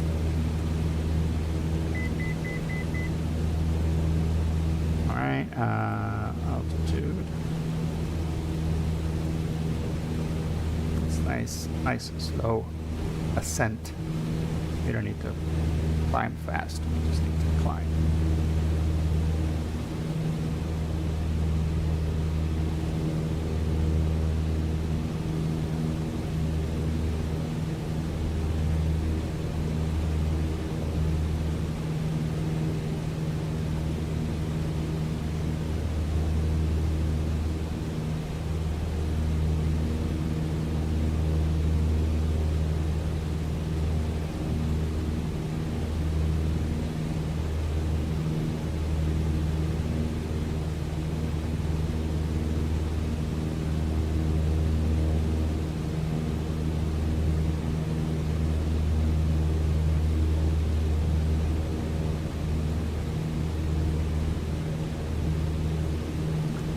Wait a minute.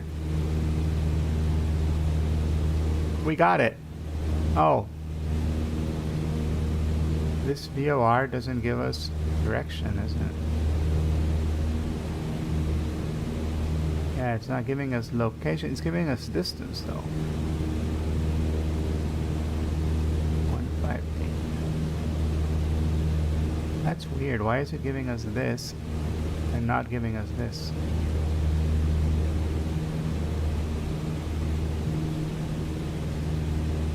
Because here, look, it's telling us we're 14 miles away.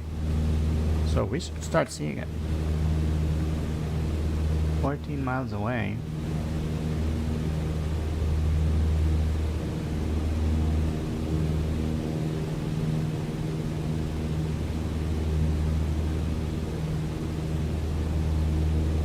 .9 I don't know. I'm guessing the distance measuring equipment is working, but the VOR is not working.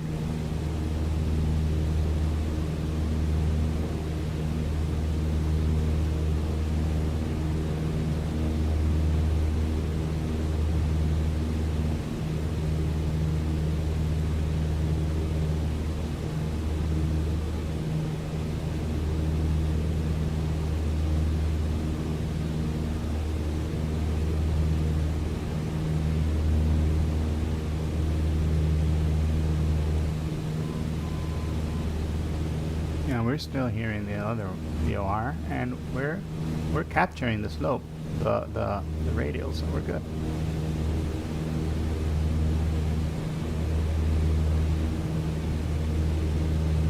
And just keep our eyes peeled because we should be seeing that airfield, that airport soon.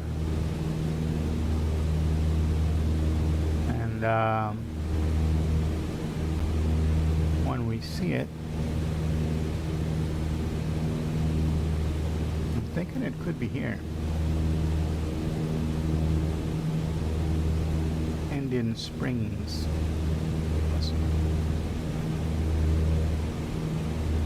Oh, it's got to be somewhere up there. Got to be somewhere up here.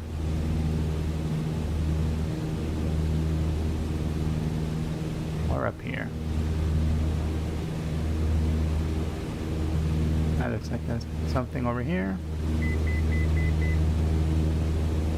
Check it. Let's start going. Very close.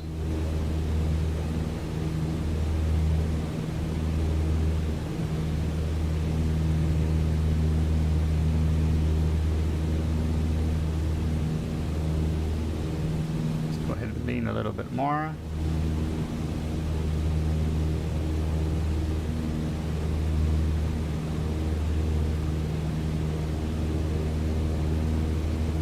Right.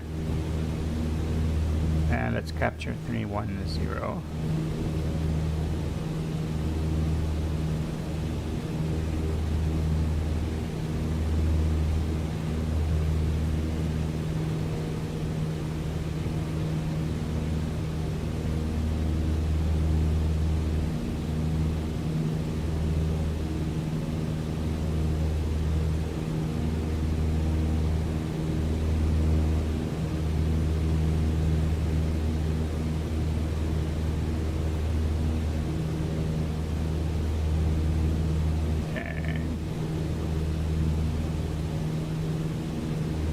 And this is good. We can give it a little bit more oomph if we want to.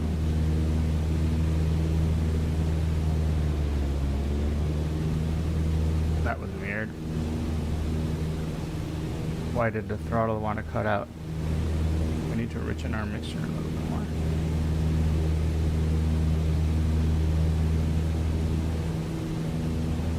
Throttle went.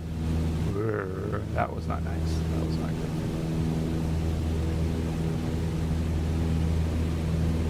Strobes are on. All this stuff is on. We can take the landing lights off. We do have enough fuel. We have great oil pressure, oil temperature.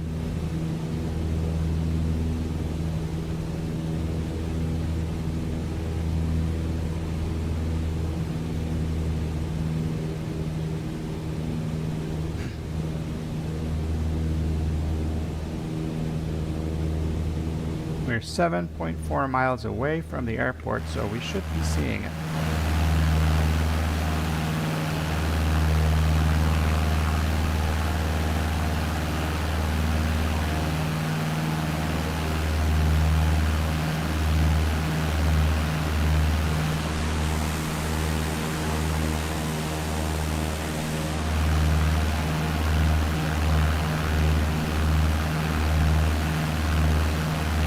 Here?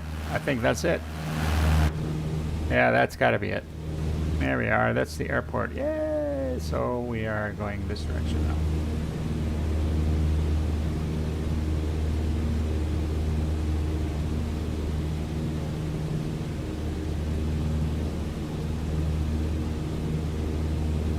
Let's see. Zoom in because I gotta fix something here.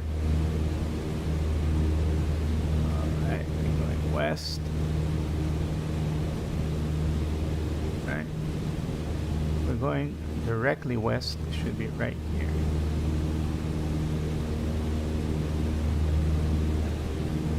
We'll let that settle down.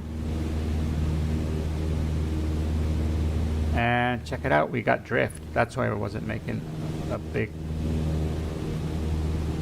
We got a lot of drift. So if we're heading west, we gotta be at exactly 270, so this is perfect.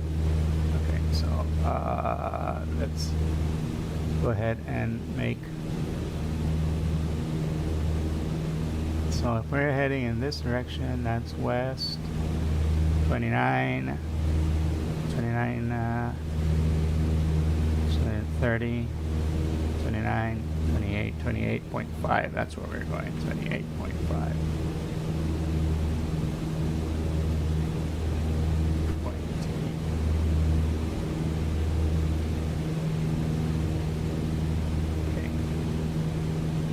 Now it should match west and west. So, did we do it right? Did we do it right?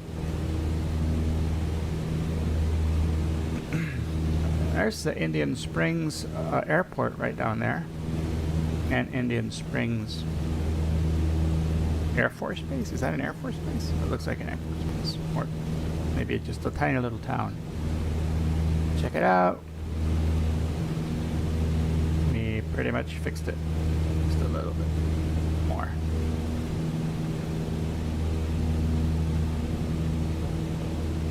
There we are. We're heading west on this and west on that. Drift has been fixed.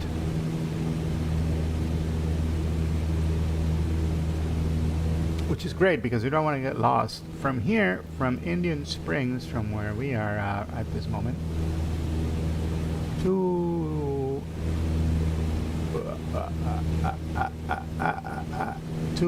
L09, we're gonna be flying for 72 miles. Check it out. As soon as we overfly Indian Springs traffic, November 52 Mike Romeo Echo, overflying the field, transitioning out towards the west. Indian Springs.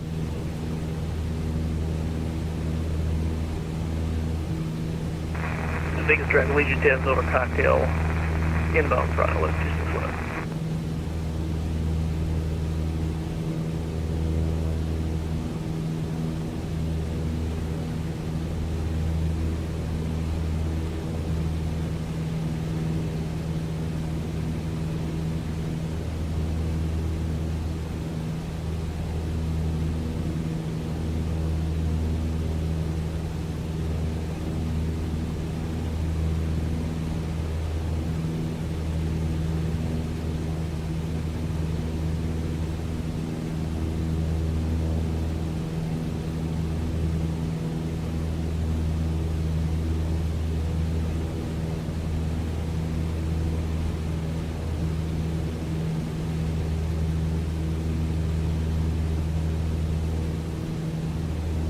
So I'm guessing we gotta just keep going west.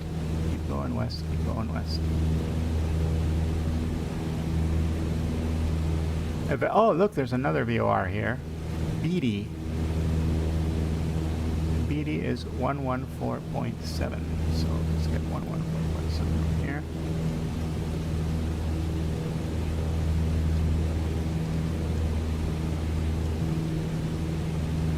And can we see it yet? Yeah, there we are. We can see BD.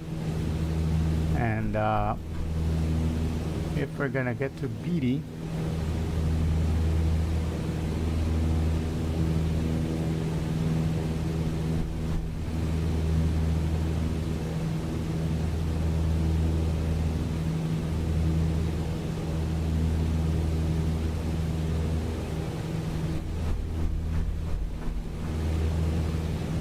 there we are.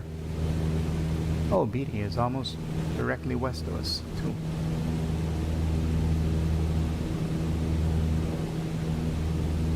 So I'm thinking we gotta go more this way.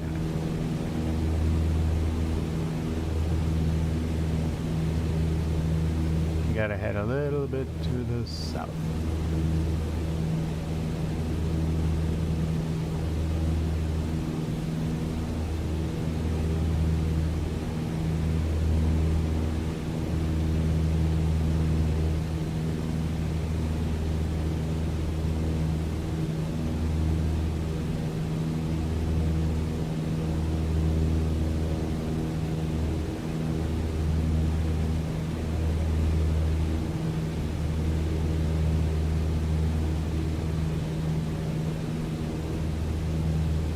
Four 4.6.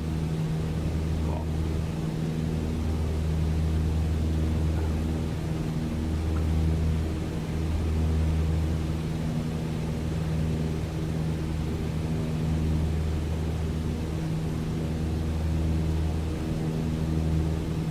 Let me check the sectional map over here just to make sure we're going in the right direction.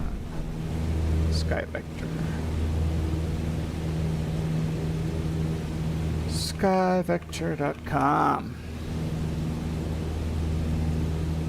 Flight plan from, let's say, cancel, INS to L09.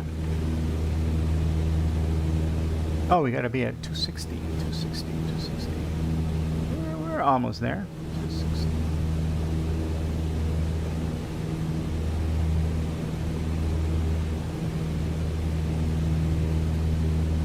And that's for 72 miles, just like we had the thing. So we're doing good.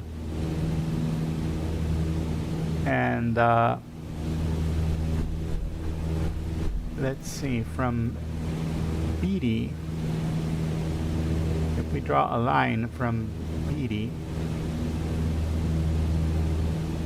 let's see, can I show you what I'm watching?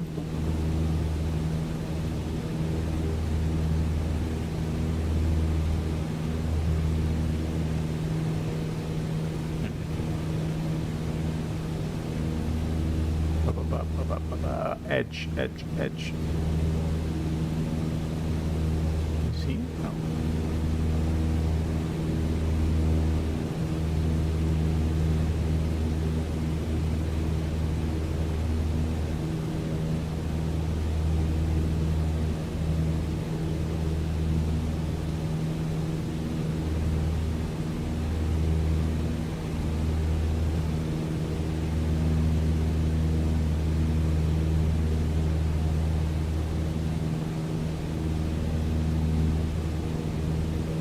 Strange, it's not showing up.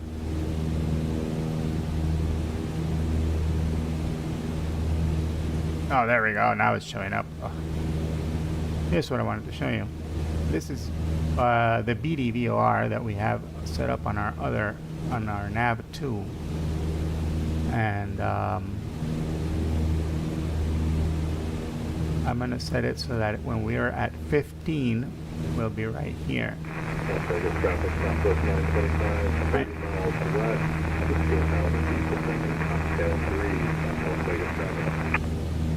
This will give us an idea of how far we are. Right?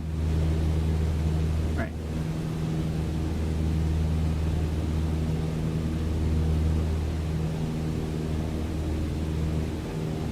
So when this needle gets here, then we'll know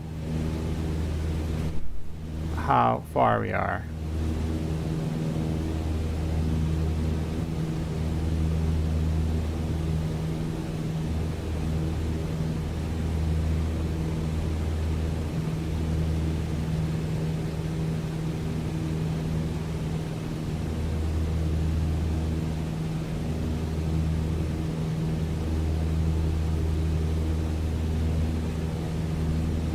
Let's see, how's our passenger doing? How you doing?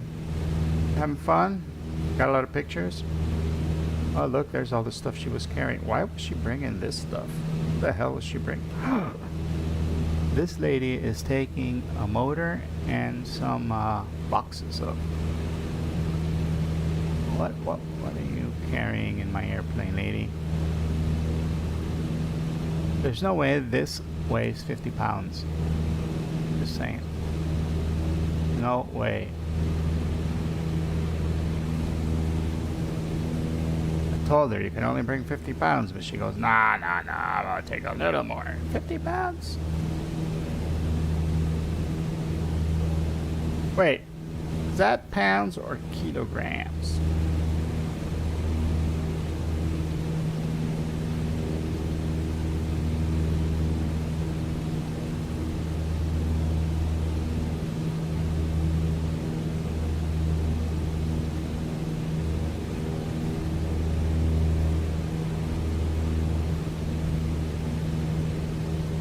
Barum, barum, barum, barum.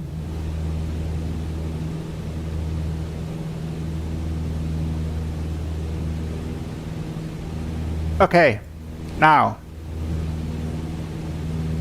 I told you I was going to play a song for you guys, right? And we landed in Las Vegas and I forgot to play the song. So I'm thinking that now is a pretty good time to play the song.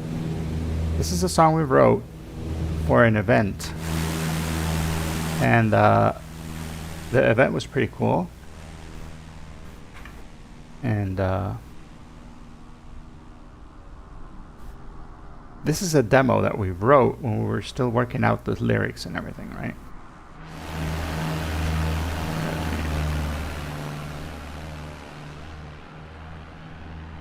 We were still working out the lyrics. We were still working out all the stuff, like the guitar solo isn't really there yet in this version. But eventually we got it and we played it live, and that's the only time we've played this song, and I'm thinking we should record it because I kind of liked it. I'm the one who's singing the lyrics here, not our singer, because we were still working it out, you know. We're still working out if we liked it, if we didn't like it, and I'd laid down the tracks on my computer, and I thought, you know, I'll go ahead and sing the melody. So here is the version that we came up with. It's called Breakthrough, and we haven't recorded it yet, not in the studio like we did with the other ones, but there you go, Breakthrough by El Gran Escape, or The Great Escape.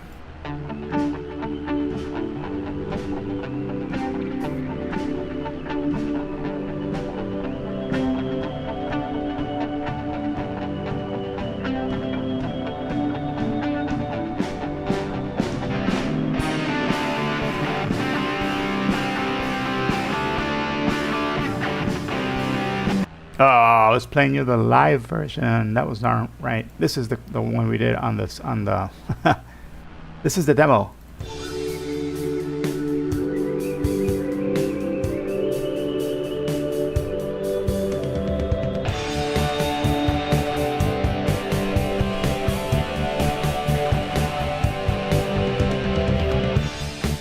We're just waiting for the chance.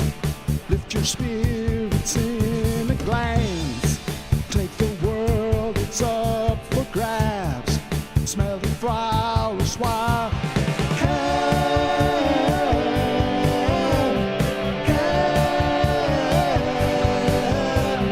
breakthrough.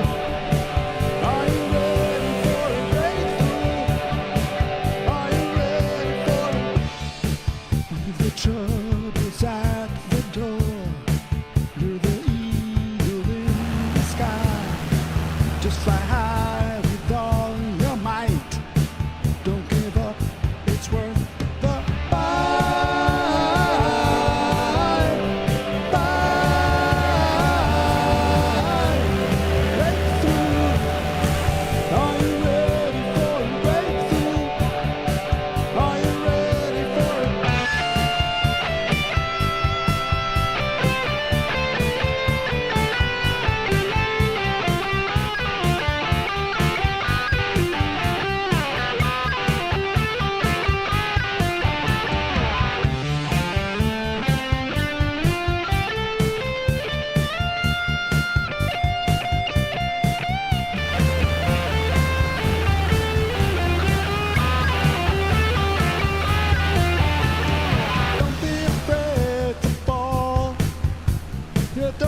There we go.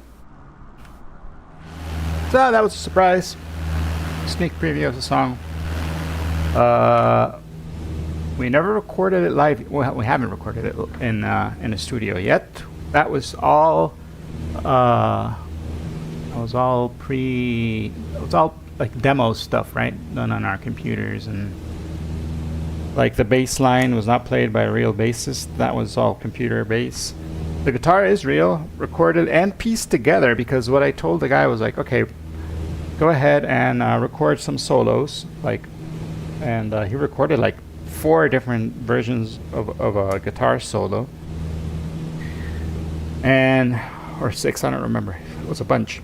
So what I did is I cut and pasted the best parts that I like. So what you hear is a cut and pasted guitar solo, and he liked it too. So he learned, after we cut and pasted it, he learned how to do it. And but that's a lot of fun that we did. I thought that was fun.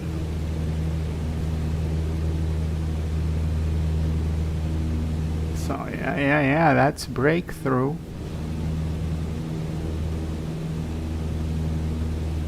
Look, we're still 20 on the 27 radial. Wait, if we're on the 27 radial, we should be flying over. What radial are we on? Yeah, 27.2. Oh, 27.2. 27, 29, 2. Okay, 29, 2. Yeah, that's all right. From is a different thing. There we are. From it, we are at, still a ways off. We're still a ways off. We're at 10. What does that mean? Well, what that means is that, let's see, edge, can you see edge? Here we are. What that means is that we're around this radial. 12, 10, so we're around here somewhere. And I wanted this thing to tell us when we're here at 15, so that's why this is set to 15.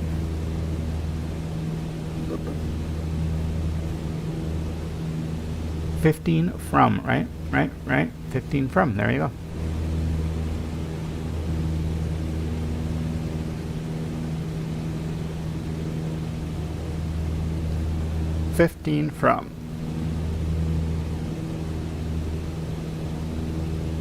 From. In the meantime, desert. Lots and lots of desert. From 6,500 feet, the desert does not look as intimidating as it does when you're down there. But even though, let's see, we're at 20 degrees. Nice and cool. Good thing she brought a jacket, because it's nice and cool up here. So yeah. So okay, so we recorded that demo, and then after we recorded that demo, we said, let's play it live. Let's give it a shot singing. Please excuse my singing, because my singing is awful. I could not get the tones right. I was trying to do the second voice for this dude, and our singer is awesome. Here's Breakthrough, and this is one of the times we played it live in this and at our studio with everybody's live here, like the drummer is live, the bass, everybody's live. So here's the song. Tell me what you think.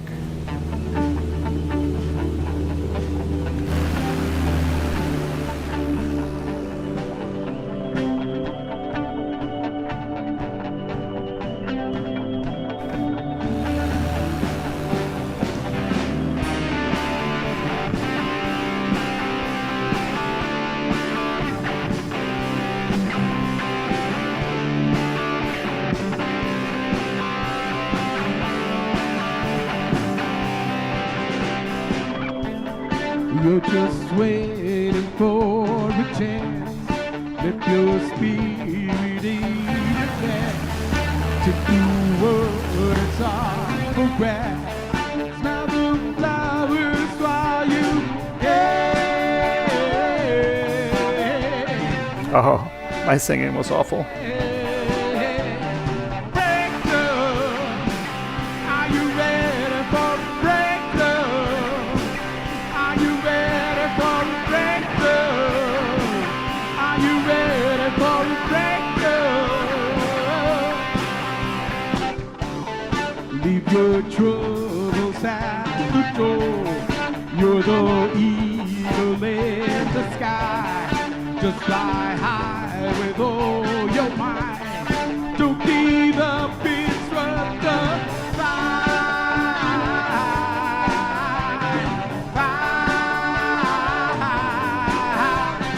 breakthrough. Are you ready for the breakthrough? Are you ready for the breakthrough? Are you ready for the breakthrough?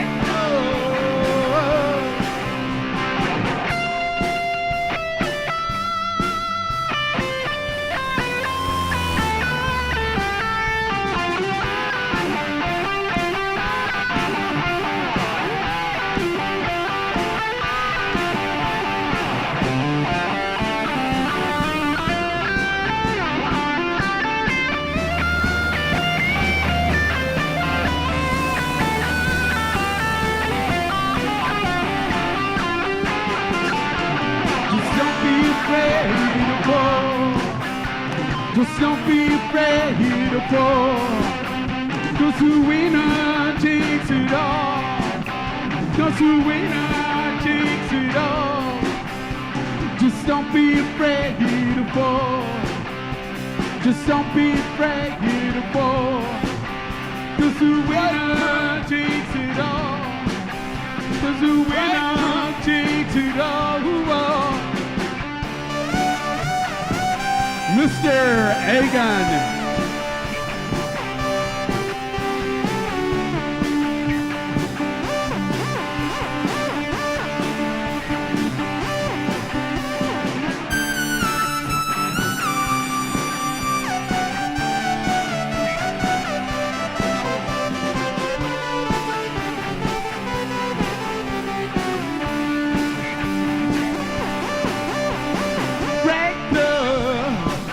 Are you ready for a breakthrough?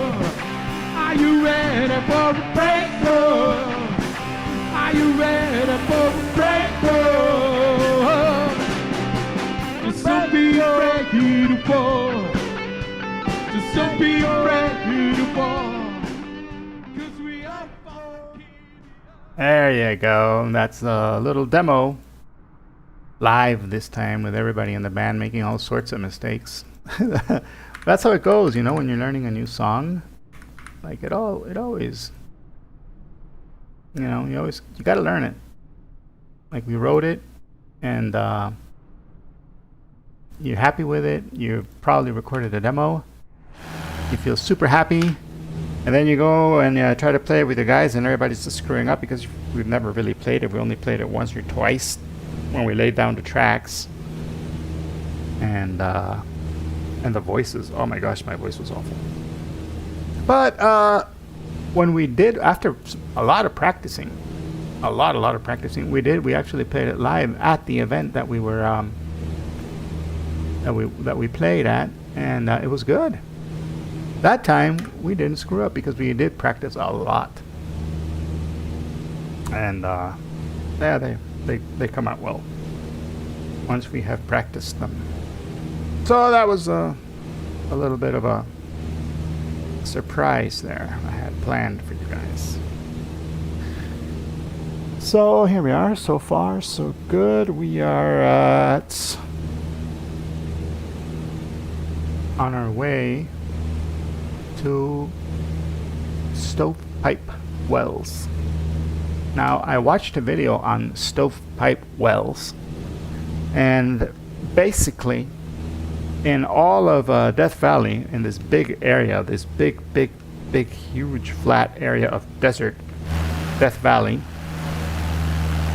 there was this one spot, there was this only one tiny little spot that had water. And so this guy built a like a little encampment, you know, for people who were going to the west, you know, to look for gold and stuff. So he made a little encampment there, and he had put his tents and stuff around the well, and he was, you know, getting water for the travelers and food and all of this stuff. So after, like, I don't know, a sandstorm or a dust storm that blew everything away, the guy decided to mark the area in the sand where the well was. He marked it with a big piece of stovepipe, and to this day, that part where that well is still has that stovepipe there, and that's why it's called stovepipe wells. And yeah, that's the story of stovepipe wells. And now there's a little airport in there, and that's super hot, and there's like a little place there where you can get food and a general store, and I think there's even a little hotel there now. And but it's not like super modern or anything. It's just a place to lay low. Like if you're traveling through Death Valley, it's a place where you can chill. And they have an airport.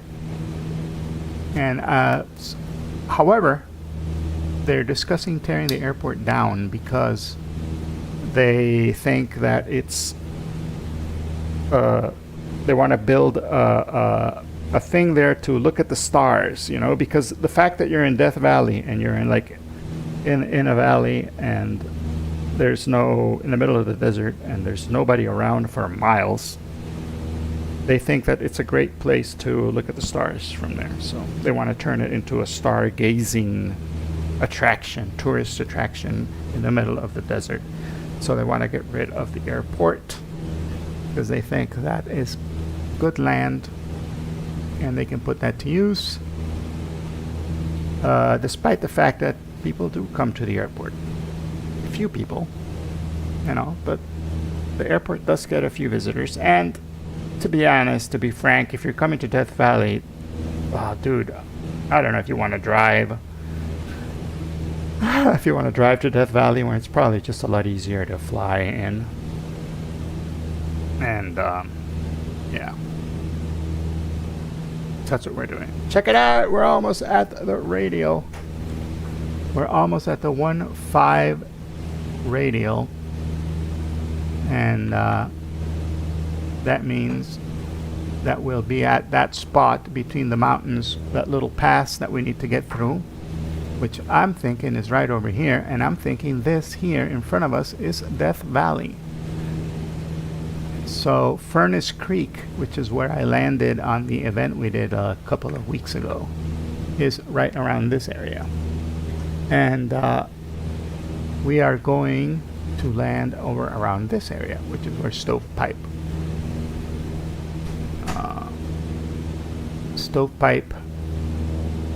Wells is. So yeah, there we go. Furnace Valley, somewhere around here. Stovepipe Wells, somewhere around here. But we're close, man. We're close.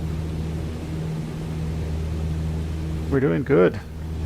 Doing good time. Look at that. 1-5. We passed it. And 1-8 is exactly south, and that should be right over the pass.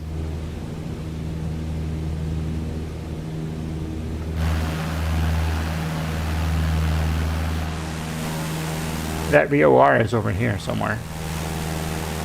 Beatty VOR. And there's an airport here at Beatty, somewhere around here. Oh yeah.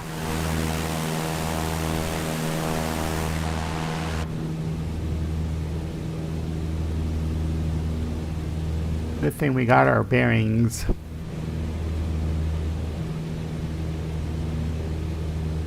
Look at that, there's a whole bunch of F-18s. There's a whole bunch of people flying in Death Valley and jets.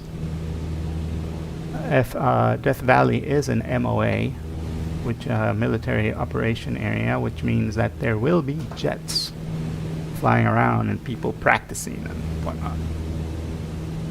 Now L09, I'm not sure if it has METAR or not, so let's see METAR L09. And what I'm doing right now is I'm typing it here into vPilot. Oh, I don't have vPilot here. Let's see, video capture, window capture.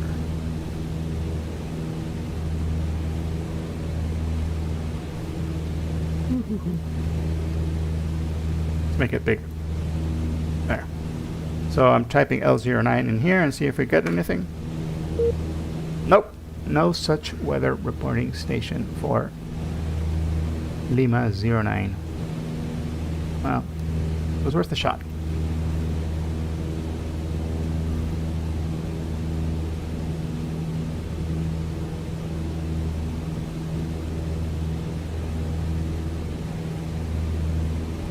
So what that tells us is that we're probably gonna have to look for a windsock or something to see which way the wind is going.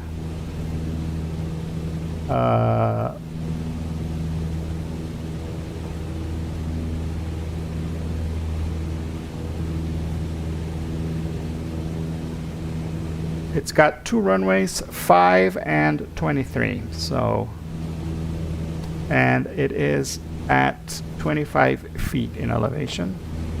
So you know what? We should start descending. And we will start descending.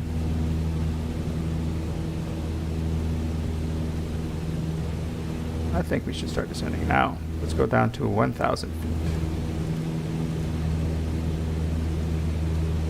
Go down to 2,000.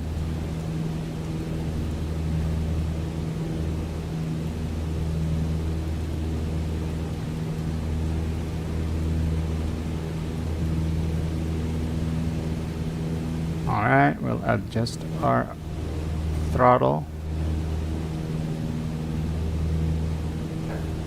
In this heat, check it out. Check out where we are right now. We're at 20 degrees. As we start getting down into Death Valley, let's see how hot it gets. It's still early in the daytime, so, you know, it's probably not going to be that hot, I hope. We'll see.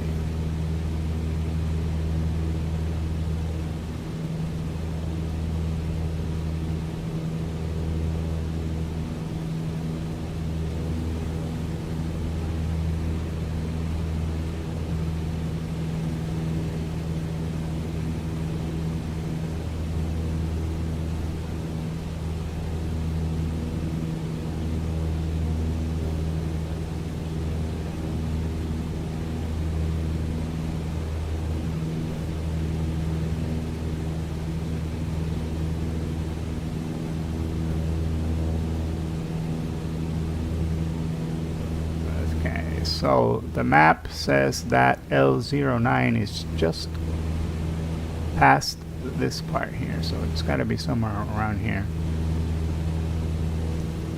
Let's see, somewhere around here.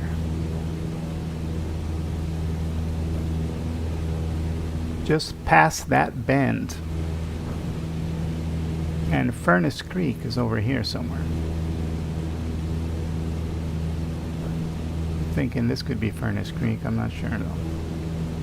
I did land here in Furnace Creek. Oh no, here it is. I think this is it. This is the runway.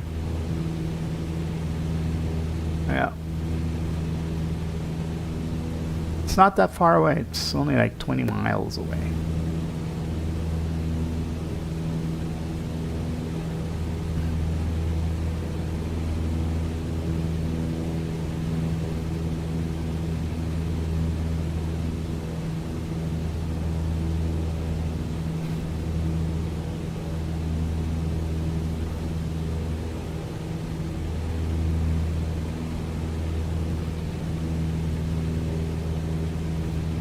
You may want to take that jacket off because it's starting to heat up. Look at that. We're at 25 degrees now. Yeah, 25 degrees. It's Still nice and comfortable.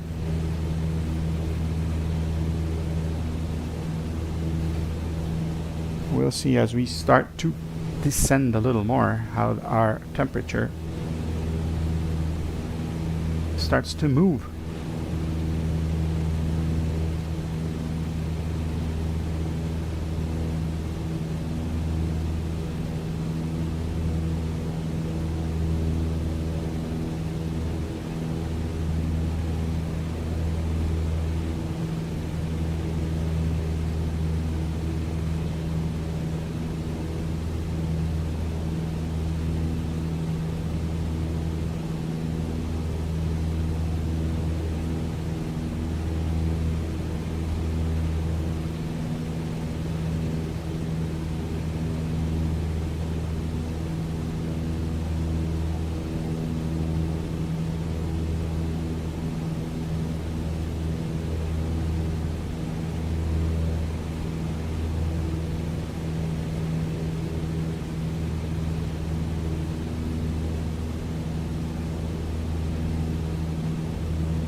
it will be a mammoth flight, the last part. So we'll be right back, guys.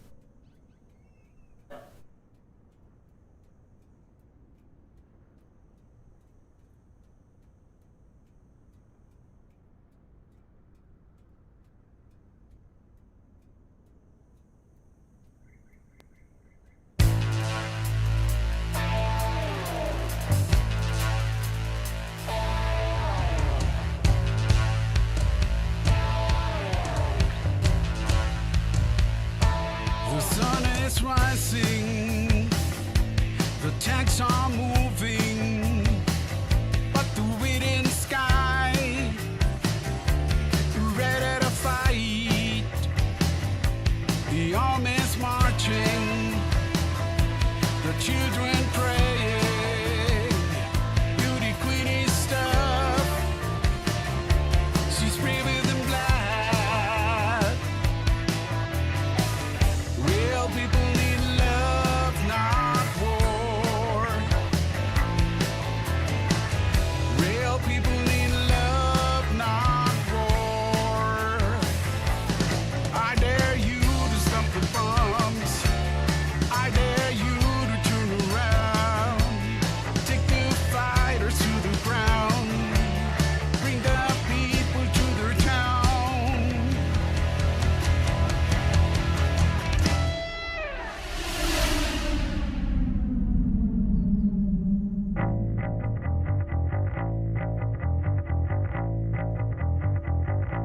The world is watching your coward Bombay. The subway's packed. Our hope is greater than fright. Real people need love, not war.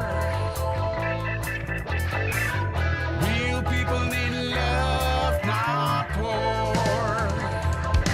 The boxers fighting, our freedom lingers. People love free will, we're brave and not gonna need. Real people need love, not war. Real people need love, not war.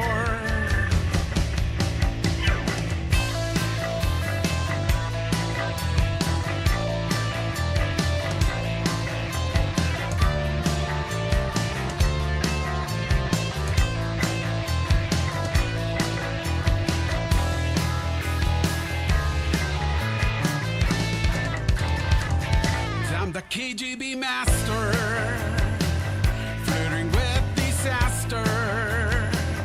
Evil men can't win. Cybernetics are queen. Real people need love, not war. Real people need love, not war. Real people need love, not war. Real people need love, not war.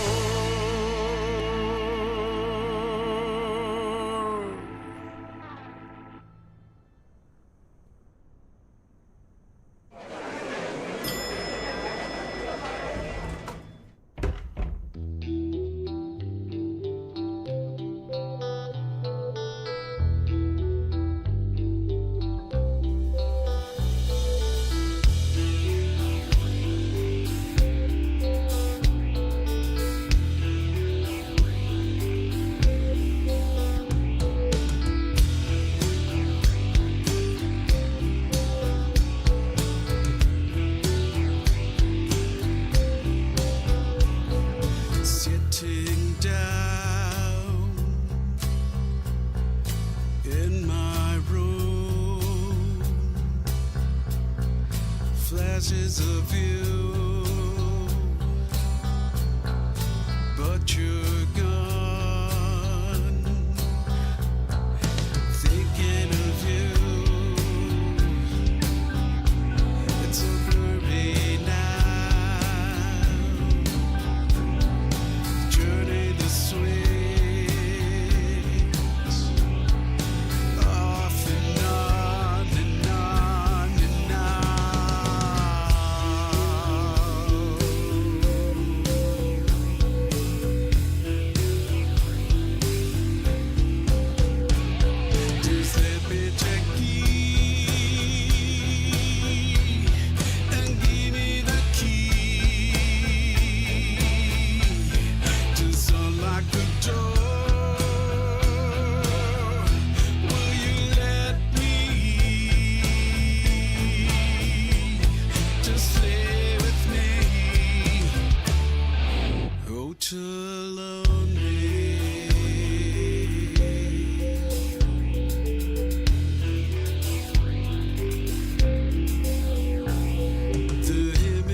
shape of your soul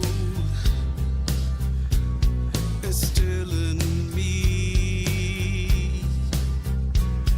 The smell of your hair, impregnity hair, turning the switch off and on and on and on.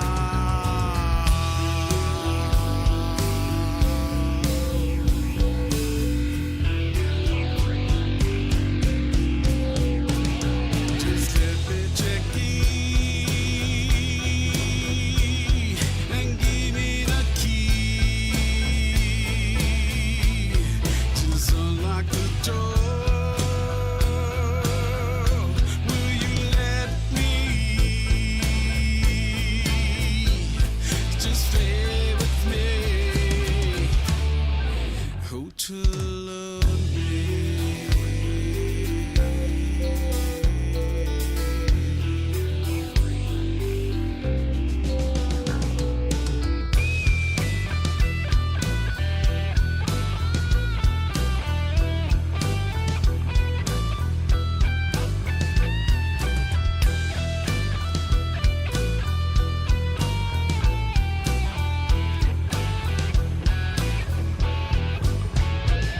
just let me check key and give me the key. Just unlock the door. Will you let me? Just stay with me. Hotel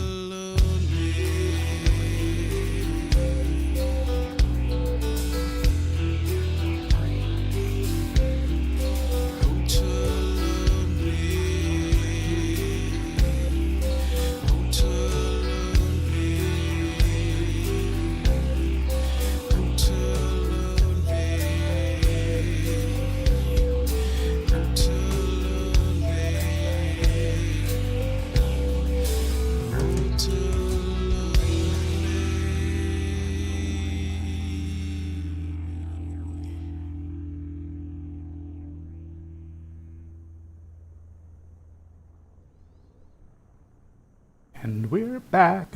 All right. I hope you guys had. Sorry about that.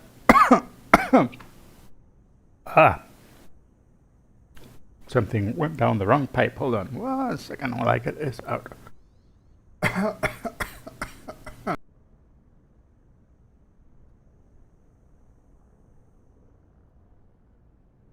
And the back did not die.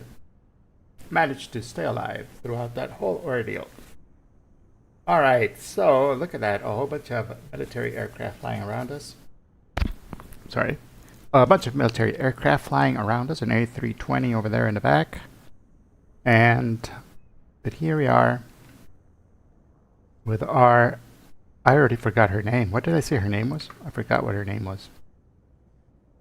So I'm going to call you Karen. Karen. That's a name I will not forget.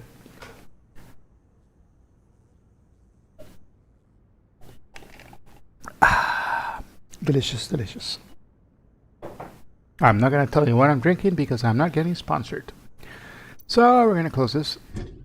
I'm going to close this. I'm going to open the windows because it's, as I said, almost 40 degrees outside. Almost 100. Yep. And let's see how we're doing on fuel. Let's see. Let's turn the airplane on and see how we're doing on fuel. Well, we got plenty of fuel to get to our destination. All right. We do not have a METAR for here, so we're taking off with what we got, what we used to know.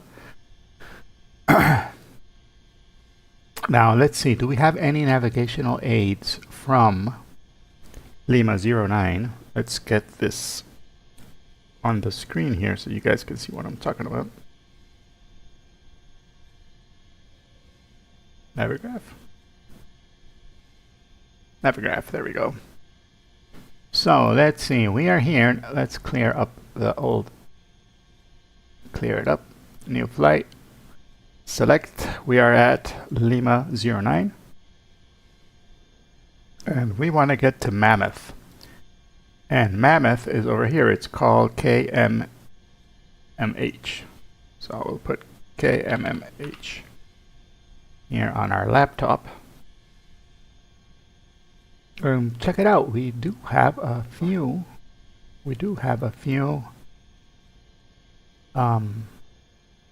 VORs on the way there. Bishop VOR is the one we're going to get to. It's 109.6. So we'll go to Bishop. And then from Bishop we'll go to Mammoth. So yeah, that's how we're going to do it. And I'm thinking, oh, we also have BD here. BD can help us. So we're going to fly north. We're going to try to fly in this direction, which is not really north here in the game. It's in this map. Because the Earth is round, so it's not really north. It's going to be like northwest maybe. And so let's see.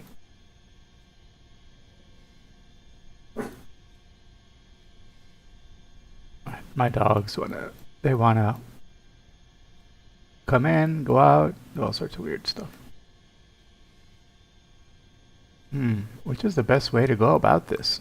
I'm not sure if we should go down here, down to Panamint Springs,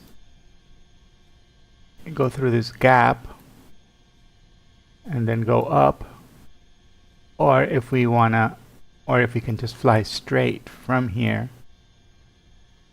north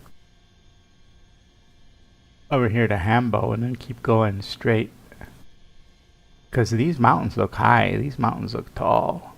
Let's see, how high up do we have to be? 9,000 feet, holy moly. We got to be flying at 10,000. These are a little lower, 7,000. So if we got to climb to like 10,000 and then go directly here to Bishop. All right, so that's probably what we're going to do. We're going to go from here, direct to Bishop, and then from Bishop, direct to Mammoth. But we're going to have to climb. We're going to climb a lot. This is 7,000 feet. So we got to be 8,500. And this is 8,600. So we got to go like 10,000 feet up to get through these mountain ridges. And it ain't going pretty pretty. All right, little baby. You're going to have to do a lot of climbing. So let's get it all started up. Cross your fingers, guys. This one's going to be an interesting one, for certain. Let's give it some gas. Let's give it a little bit of prime here, and let's go ahead and put the brakes on. The brakes are on, and let's give it a go. See if it'll start up. Ah, nice. 10, and we lean.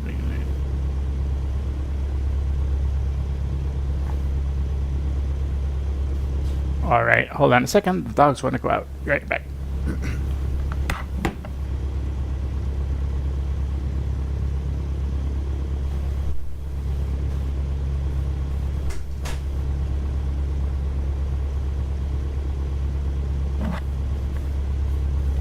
My dogs are weird. I have 3 dogs, and then all of a sudden one wants to go out, and then the other one wants to come on, and then another one wants to go out, and they're I don't know. I don't want to say anything about these dogs. These dang dogs. Okay, Bishop is 109.6, so we'll put that on here. 109.6. And if I'm going to Bishop, then we will be going, let's see, it's 20, that is, what is that? 27, 28, 28.2. So 28.2. 27, 28. We're gonna be right around there, more or less. And we don't know this, so we're gonna just leave it there. We're gonna leave that here, and we're gonna take off.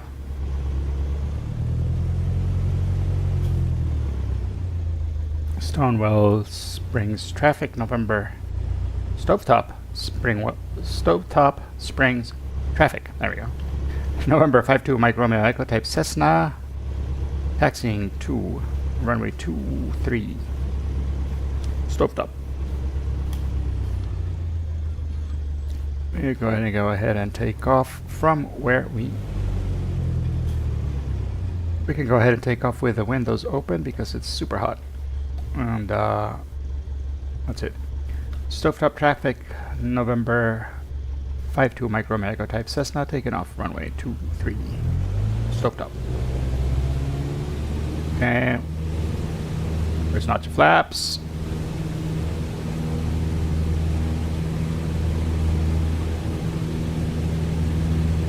Even though it's warm air, it feels good, doesn't it?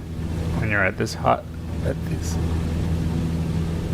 we go, up in the air. Nice. Good.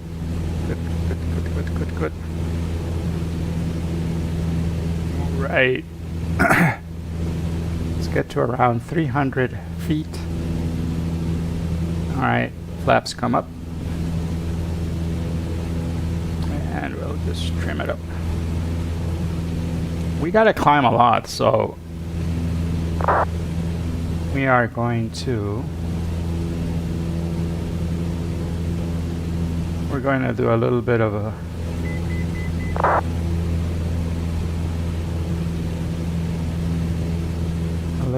this squirrely moving around.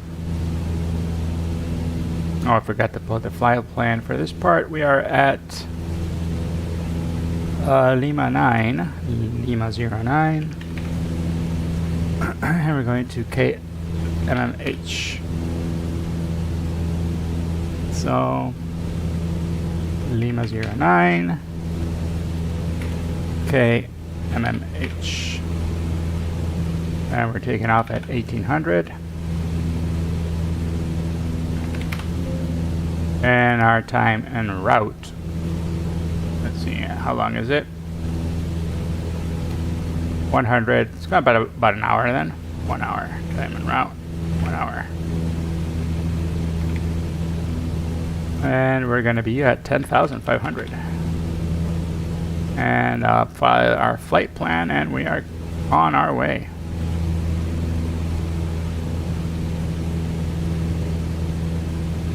It's starting to cool off as we're climbing.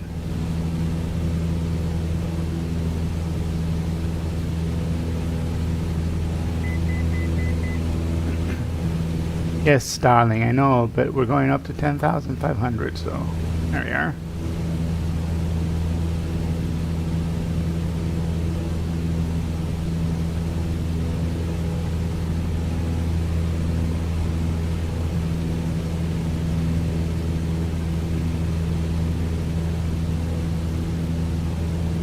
I'm gonna put it here. Autopilot heading mode. And we're gonna let it continue to climb.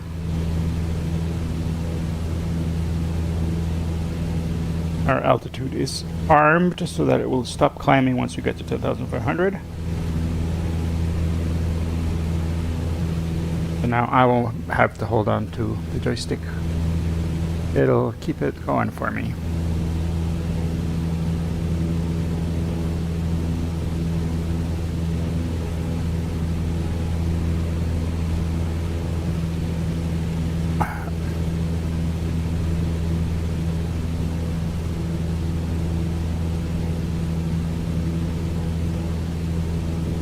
Now we're going to do a couple of some turns here to get over these mountains.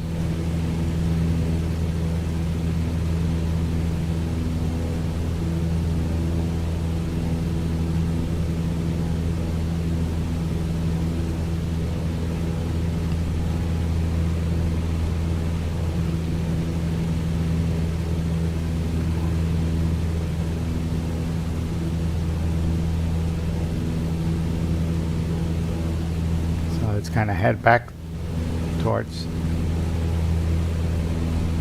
the airport. Just to give us some extra space in which to climb. Can we even see the airport again from here? Let's see.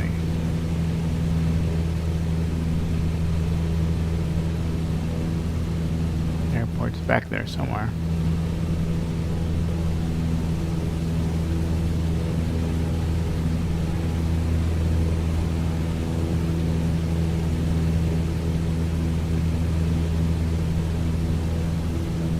Problem with going over those mountains is that there are downdrafts and updrafts, and we really don't have weather information out here, so and the simulator doesn't really give you like smoke or anything that you can see to see which way the wind is blowing. So yeah, that kind of sucks.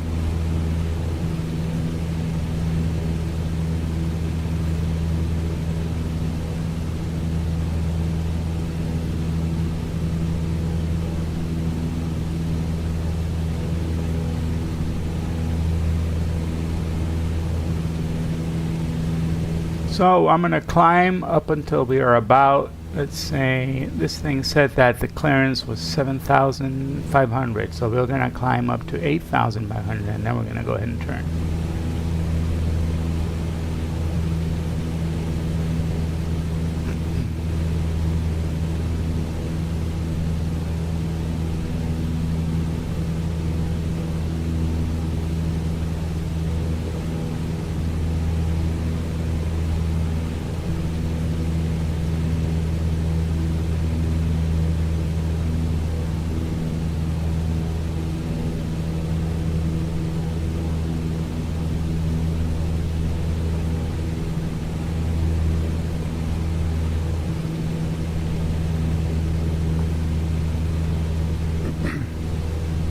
And now we can lean a little more.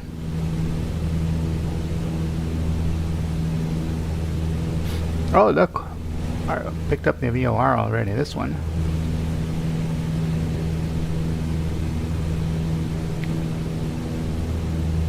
Nav 1, we still can't hear the Bishop.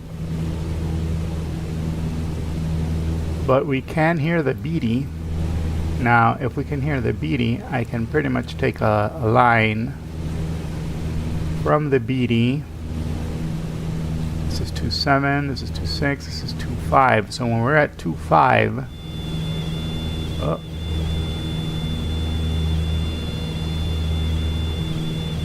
stall horn.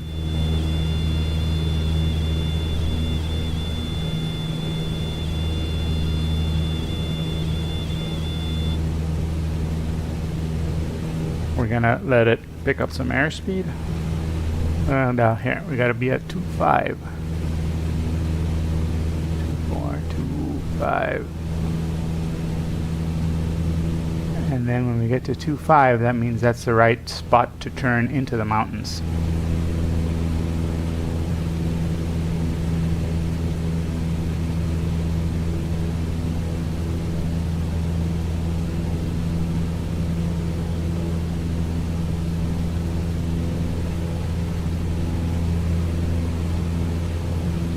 Oil temperature is high, oil pressure is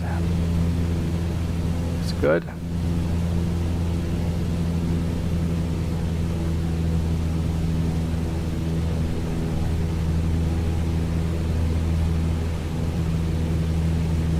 Okay, now let's climb again. We'll take a gentle climb of around, let's see if we can do 500 and sustain 500.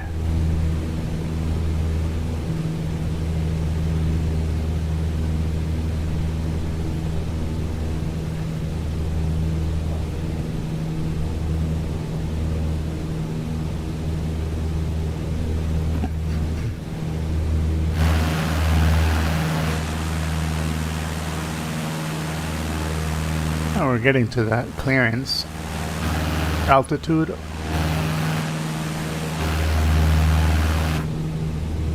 Okay, how high are we? Look at that, we're at 20 and now we can close the windows.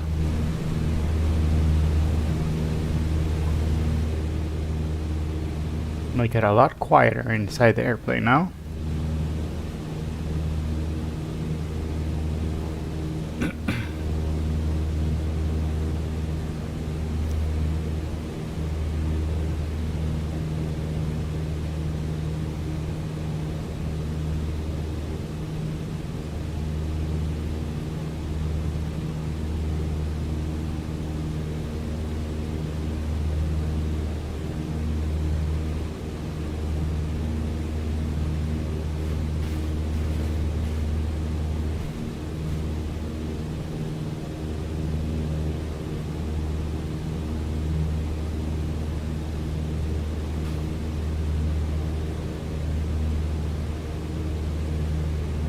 We are on the 24-degree radial.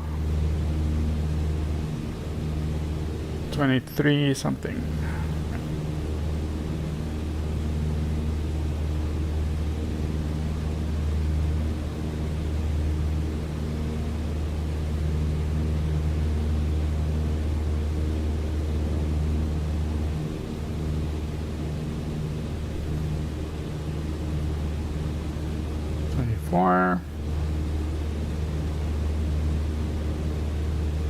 And when we get to the 25, that's when we're going to go ahead and turn and go through that pass right there. Check it out.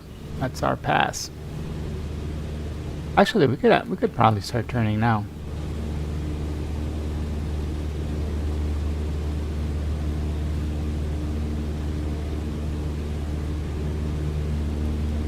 Let our plane catch up, get some airspeed again while we turn.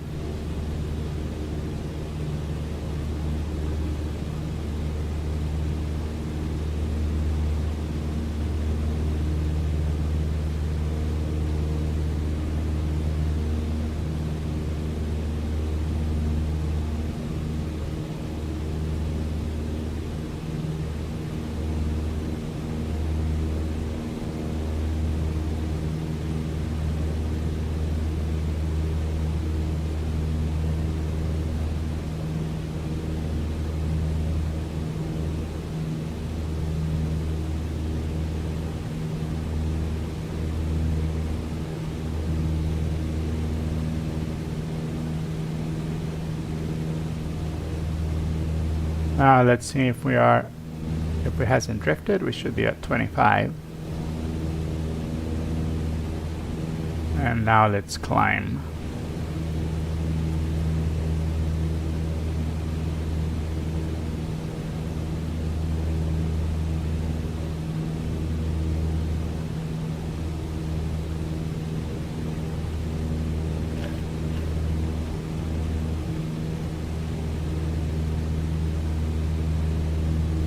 Should be a little bit after 25, 26, and a little bit after 26, right? No, we're not.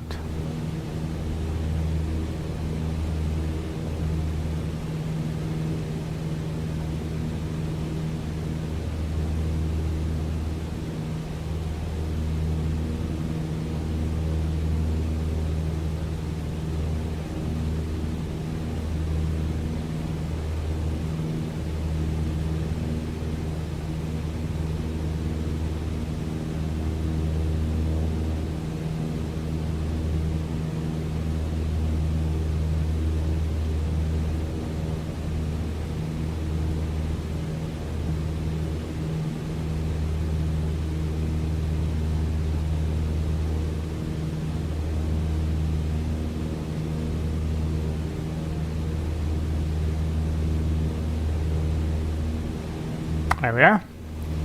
Drift has been semi-corrected.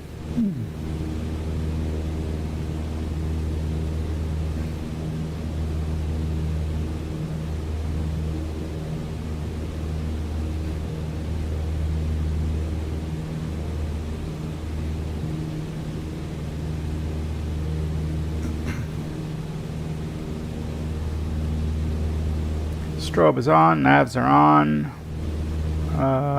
We don't need the landing or the taxi lights. what we can do is lean a little.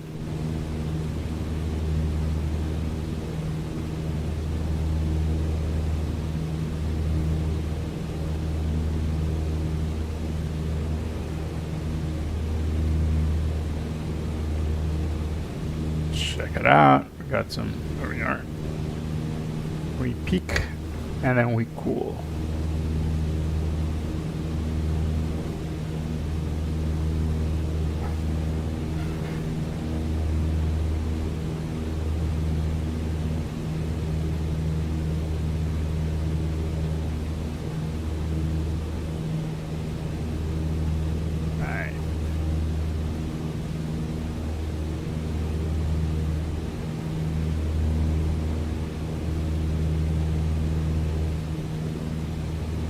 We still have not captured the other VOR, which is, what was it called again? Bishop VOR is, which 109.6, which is still far away, I guess.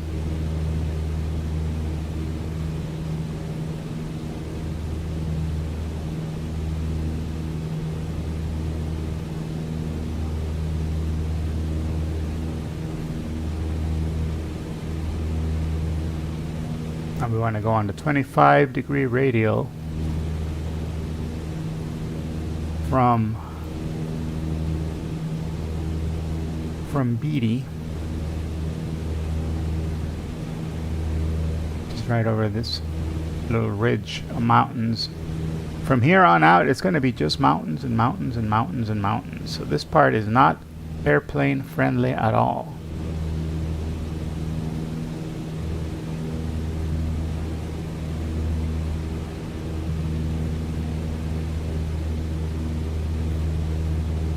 That's kind of one of the reasons you have an airplane, though, to fly over these obstacles. So we're taking a challenge here with Karen.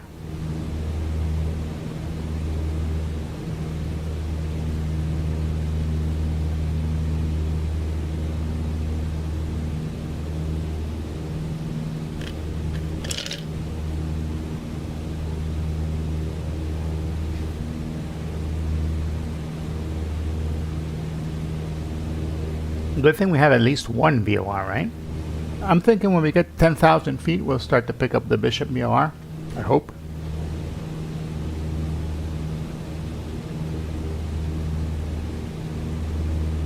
I hope.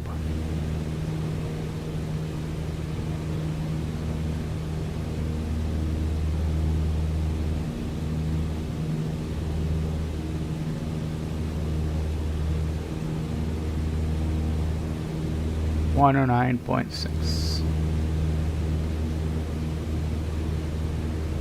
The Bishop VOR.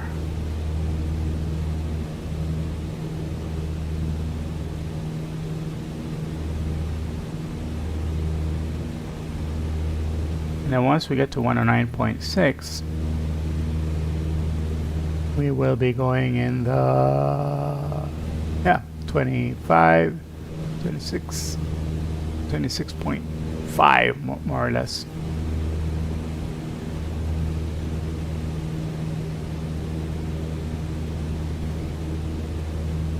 Look, we're right on the 25 from Bishop. So now we can start turning it to 25 when we're on this side. This side.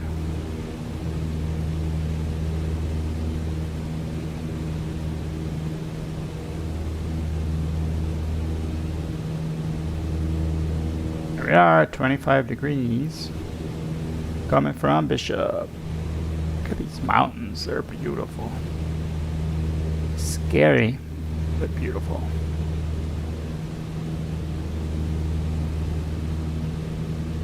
Scary but beautiful. Kind of like Karen over here. Sorry, Karen, I want to see on this side.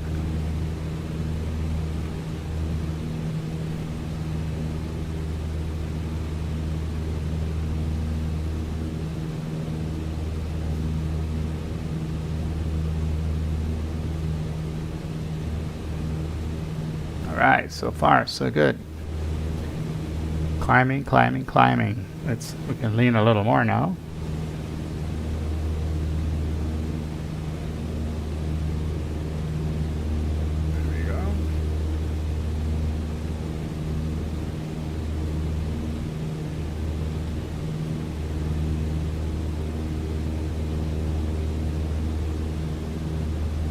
Woohoo! We're over the first ridge. We still got a few more ridges to go.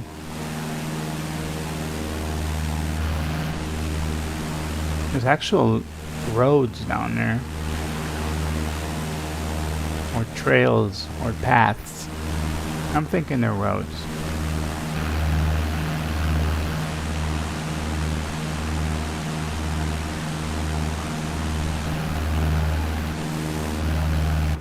At least it's nice and cool up here, and Karen is now cold because we are at 10 degrees, which is like close to 50 degrees. So yeah, it's chilly up here. Time to put on the jacket and maybe even put a little bit of cabin heat. Right, and a little bit of warm cabin air. There we go. Get the heater going here.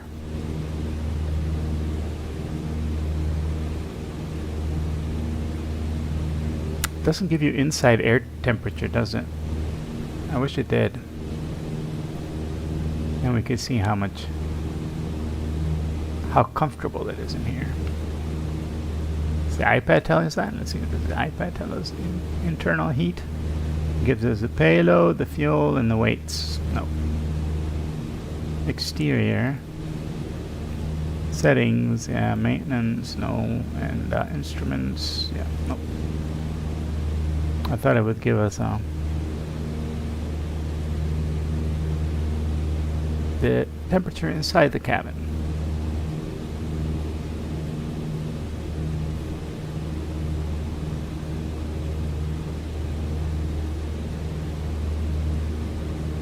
It's having trouble climbing because I bet you we got downdrafts. Yeah, look.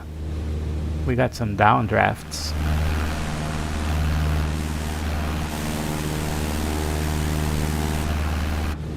Thing about going over these mountains is you get drafts.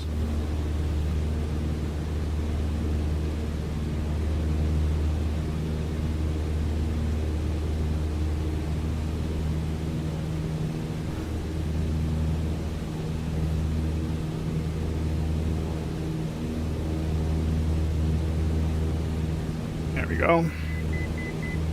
9,500. Only 1,000 more feet to go. Little plane has been behaving beautifully, spectacularly. There we are, very close to the... Oh, this is Mojave Desert down there.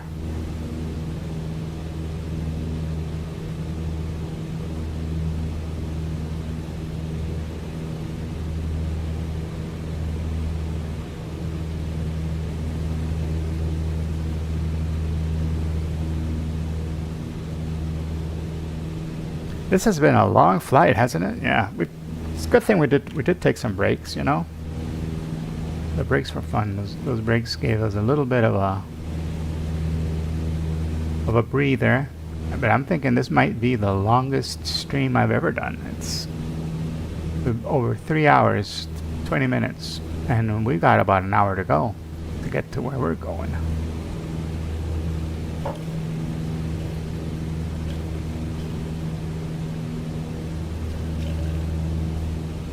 Usually I'm done by now.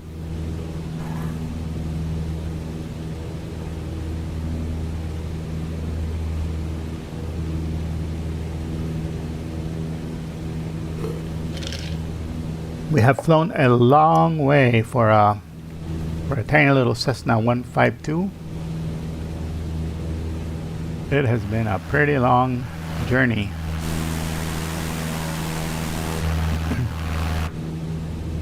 If we were to map the whole thing out, I mean, we flew from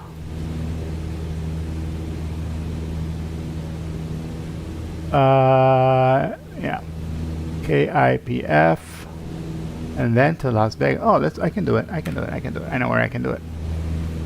I'm going to do it here on the sky vector.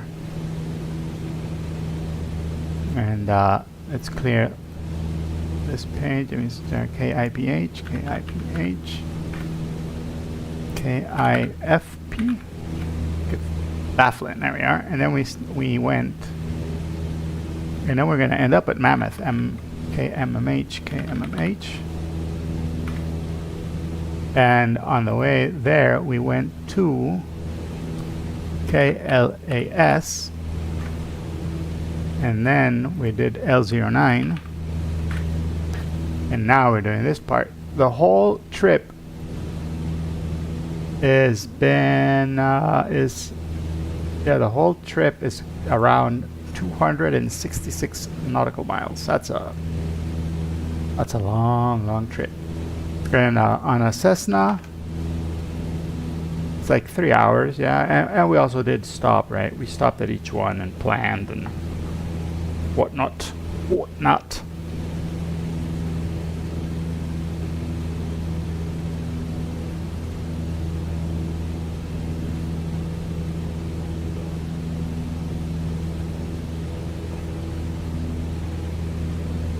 10,500 going over the mountains. Whew.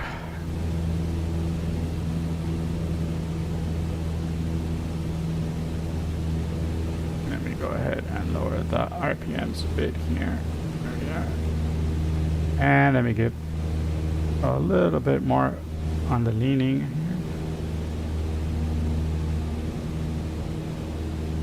I think we might be at peak already. Yeah, we were just at peak. So I'm going to cool it down a bit. There we are.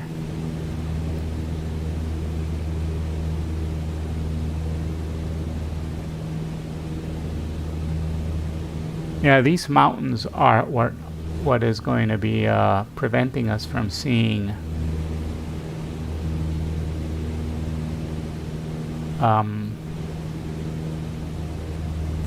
the Bishop VOR.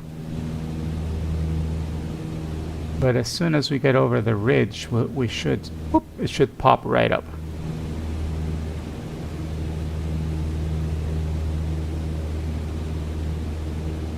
And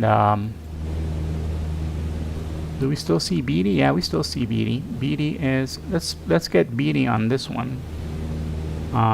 Beatty is 116.9, right? So 116.9, 116.9.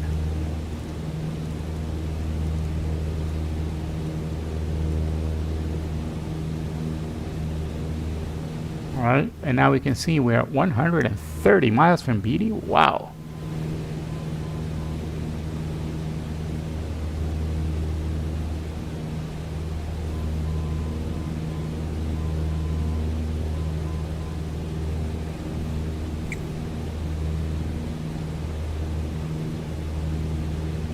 Is that how far we are really from Beatty? No way.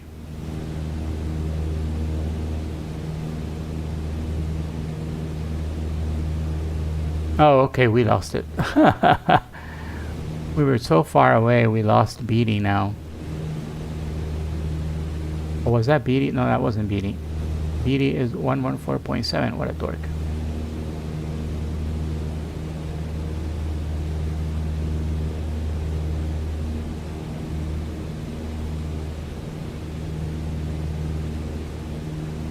But we don't, do we still have it? Yeah, 114.7.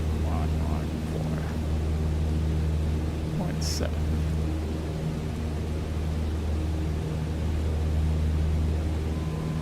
There we are. Now we see Beatty. We are 48 miles away from Beatty. We're doing 103 knots.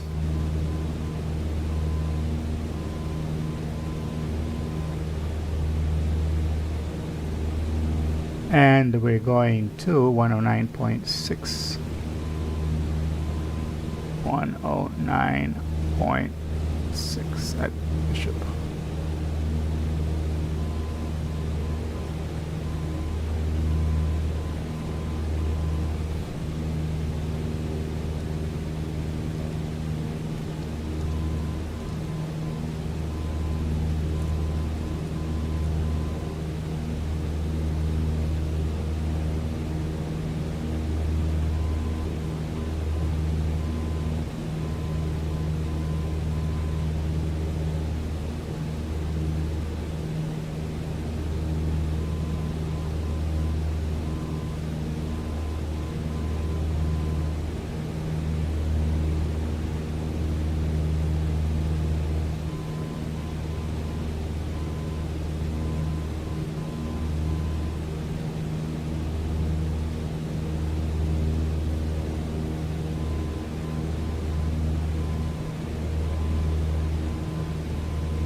Let's see if I can get through a lower gap over here.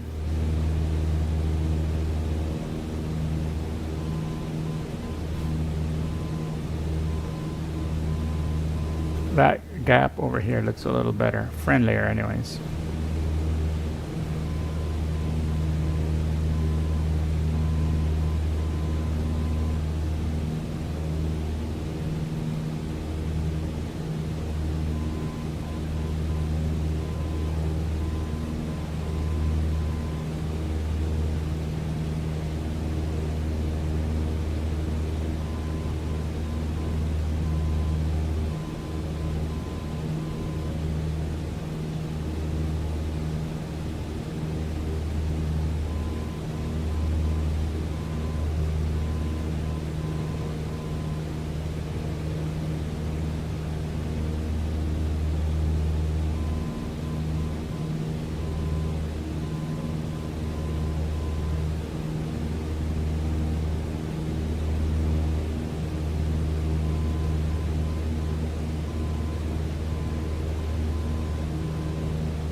That beeping that we hear, that beep, beep, beep, beep, beep, that's the VOR.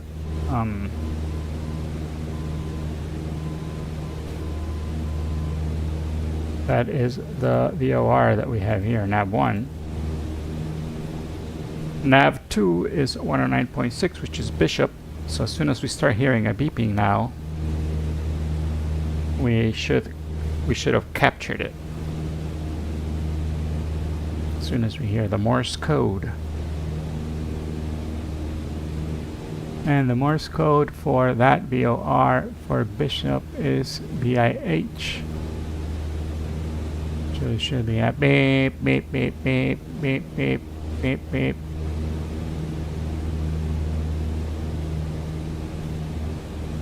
Beep, beep, beep, beep.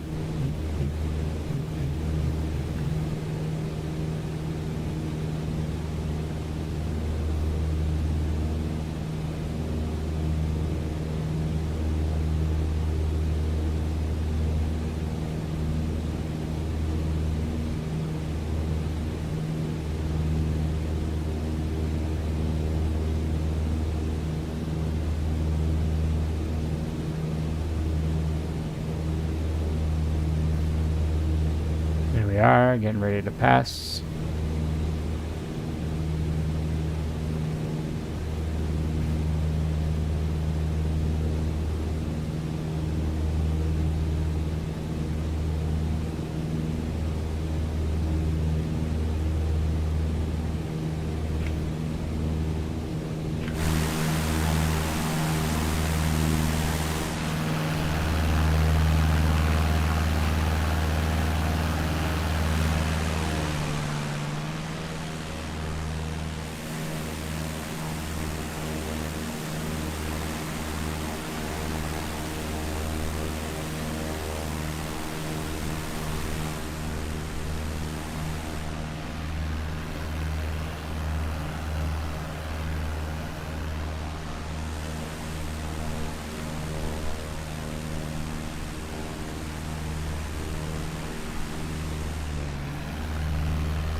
Got a little bit of wind coming from the south.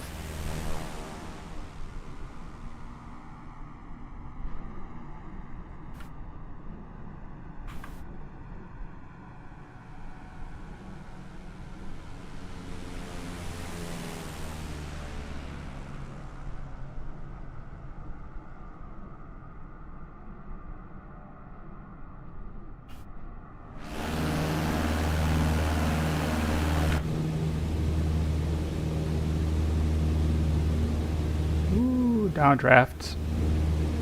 Oh my gosh, look how much altitude we're losing from that downdraft. Oof. Yeah, that's the problem with flying. Oh my gosh, another one. Little plane is fighting. The air autopilot is fighting to keep us steady. After that big downdraft. Oh boy. Yeah, these cliffs, that's what happens when you fly next to these cliffs and you get stuck in these downdrafts. Yeah, we're gonna start stalling anytime. Yep. Look at that, we lost a whole bunch of altitude. Alright. We're taking off the autopilot. And we're gonna trim down. Alright. And we're gonna ride the downdraft a bit. We're gonna lose a lot of altitude, but we can't stall. We're not gonna let it stall. What is probably going to happen is we're gonna lose the VOR.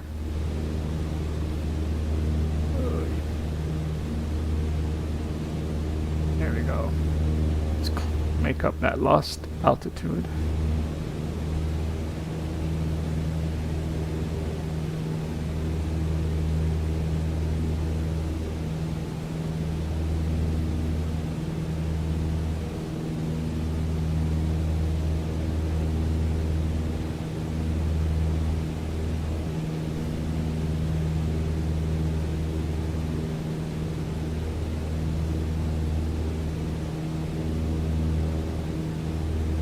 Okay, did we pass the downdraft? Yeah, we passed the bad part of the downdrafts, I hope.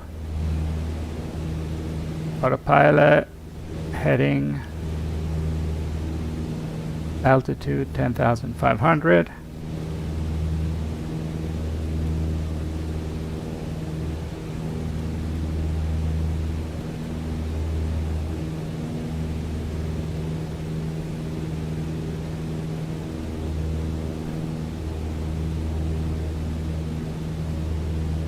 Yay, we got the other. Oh no, we don't get the other one yet.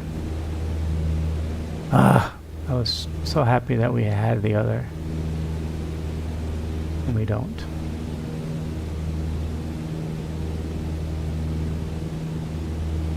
See, from BD to this side, it would be around 9.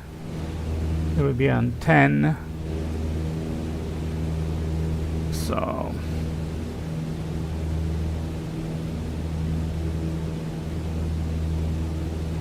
Would have been like 350. 350. Nope.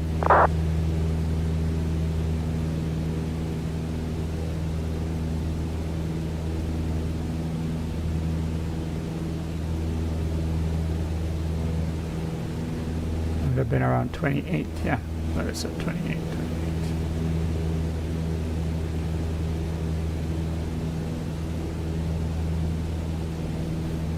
Ha ha ha.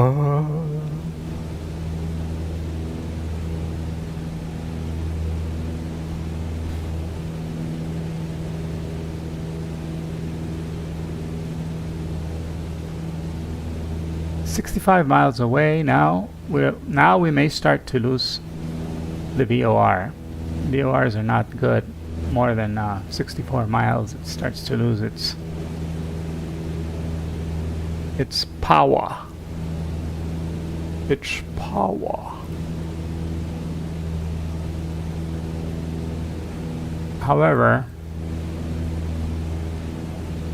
we're still open. We're still a long ways out. 85, 60.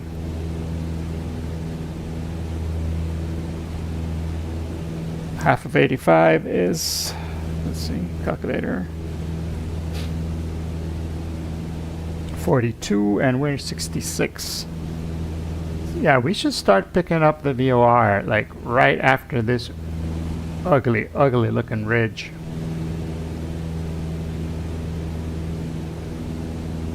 Oh, look, here comes an F-18.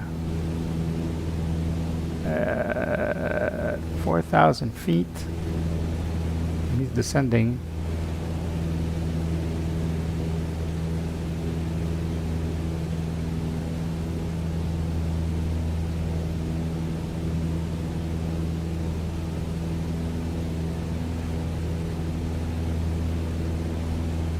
I think we may have to go around this ridge here.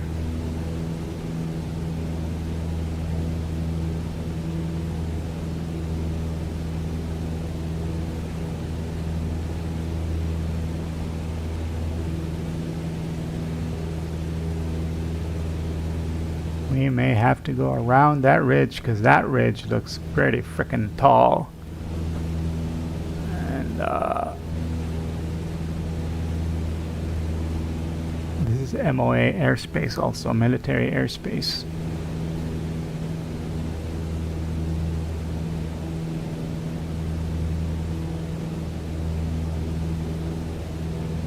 And these peaks are tall.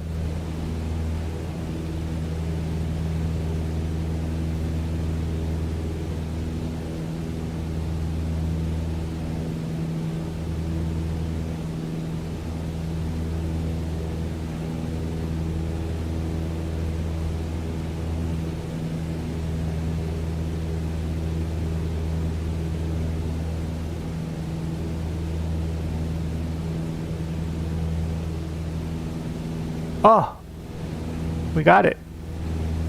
Oh no, that's the other one. We got it! Yay!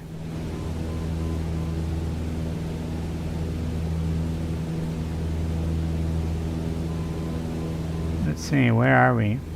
From. Where is it detecting us? It's detecting us from the 15.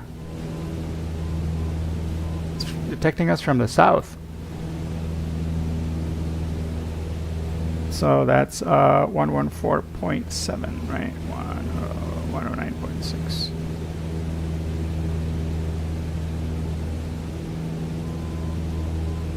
"24 miles to the south." So if we want to go to it,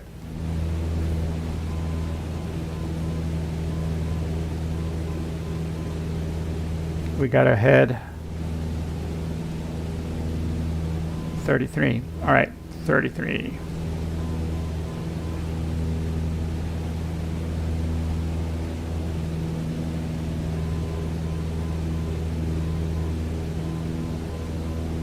So we actually did break through. We were just south.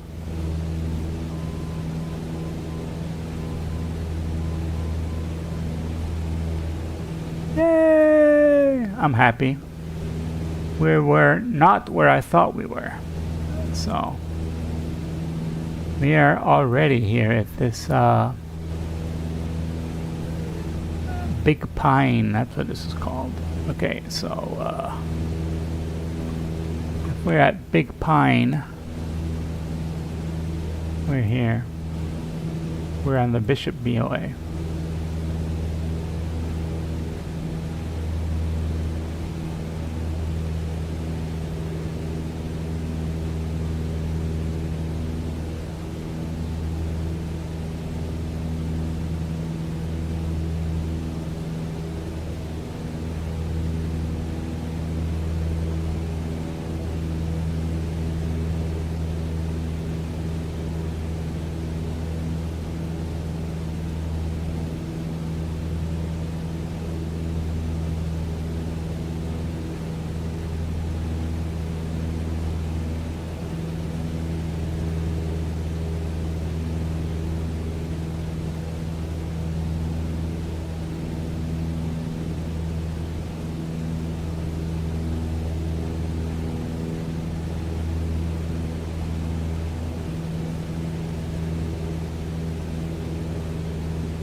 However, I was right in the fact that we have to go around this edge to get to Mammoth, not to get to Bishop.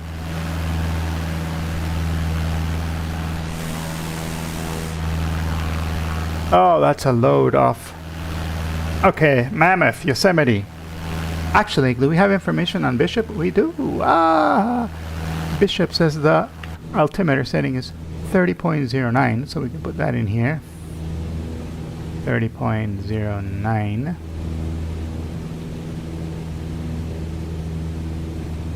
And also Bishop is reporting winds coming from the north, about 2 knots, 4 knots. Oh, that's not bad. Okie dokie. Mammoth, Yosemite. Let's get information on Mammoth, which we're so close now. I'm so happy. Mammoth, Mammoth, Mammoth, General. Mammoth is at 7,000 feet. So yeah, we're good at 10,500. We'll stay there.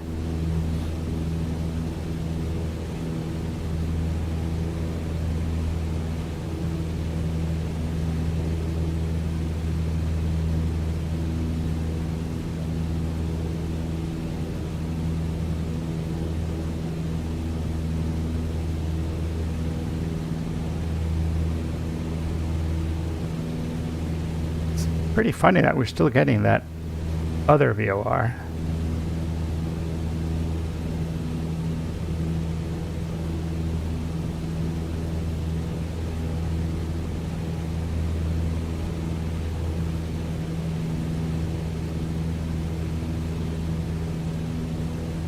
BD has a powerful transmitter.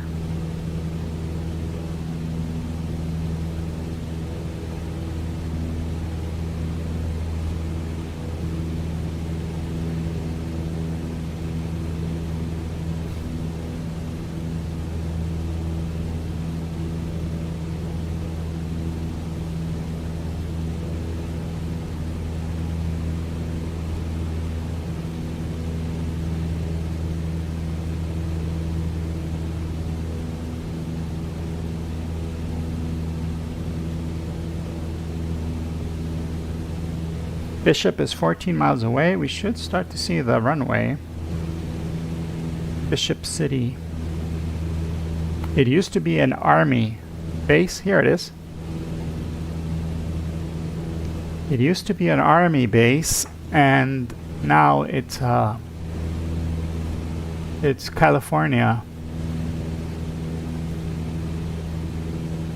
It's part of California.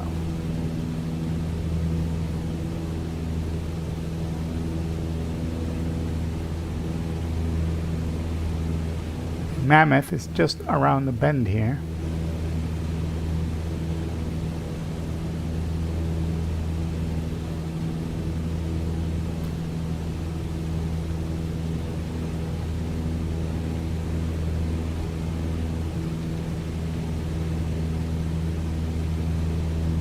This is reporting that we're doing 117 knots, which is okay. It's very fast for this tiny little airplane.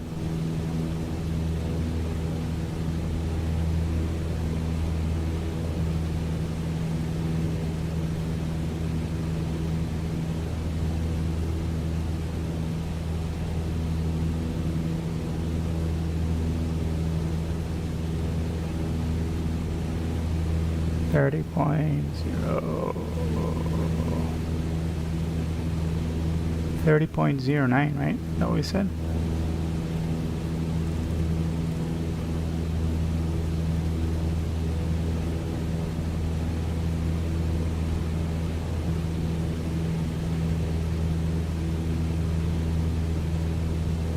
Oh, 30.29.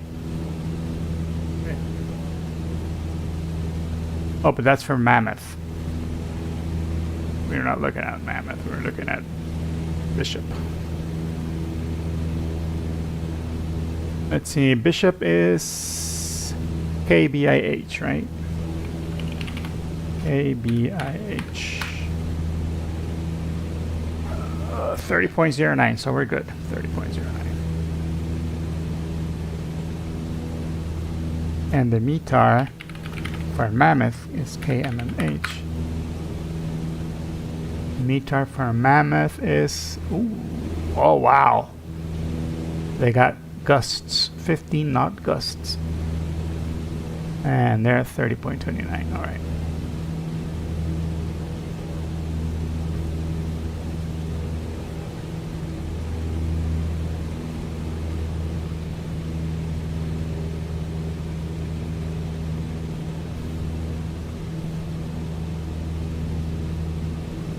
How you doing, Karen? You all right? Everything's good? Karen has been writing on her cell phone the whole time, so making TikToks and Instagrams, and you know, she's been busy doing her things.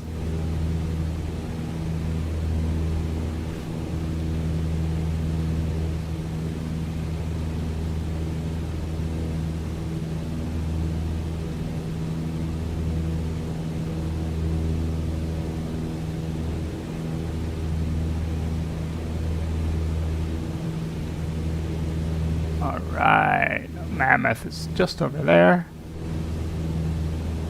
We are just 7 miles south of Bishop. Bishop traffic, November 52, Mike Romeo Echo type Cessna. 10,500 feet will overfly the field and transition out towards the northwest Bishop.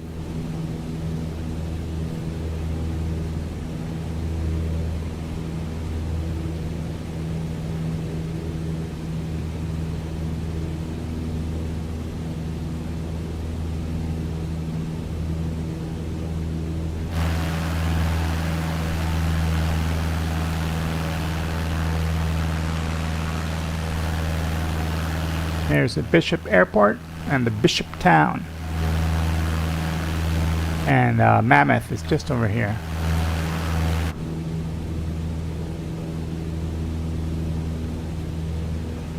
Now Mammoth, we should see a big, well, big-ish lake in front of it.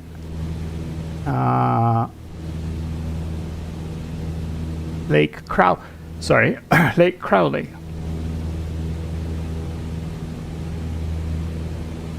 So we got to keep our eyes peeled for Lake Crowley. And we should probably go down to 8,500 now. Let's drop 2,000.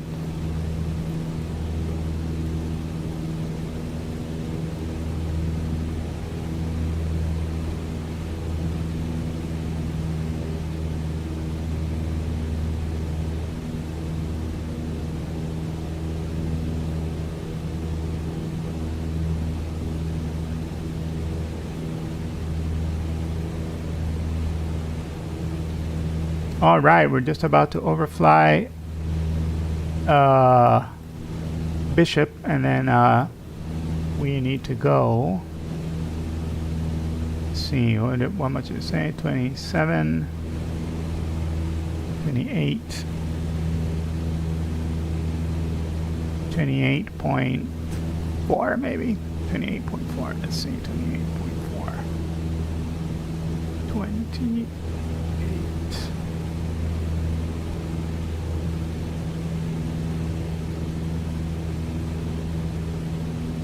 0.4s around here. And this goes to from, and we do that switch over. It's like about 2 miles to go.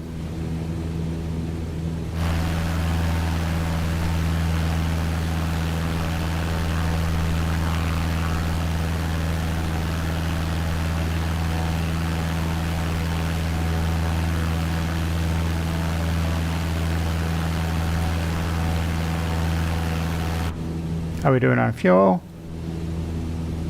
We're doing great on fuel.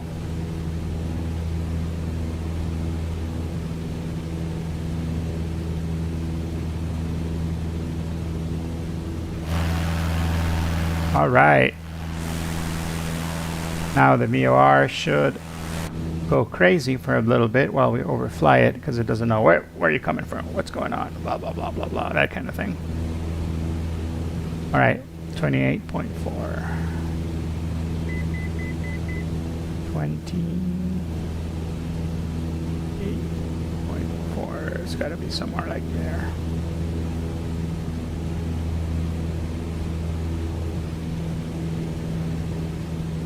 Right.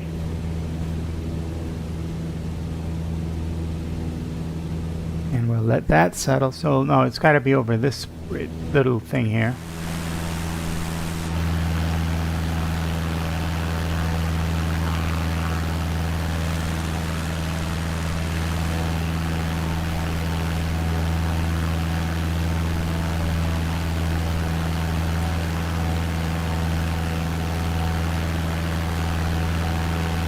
So Crowley Lake will be around here.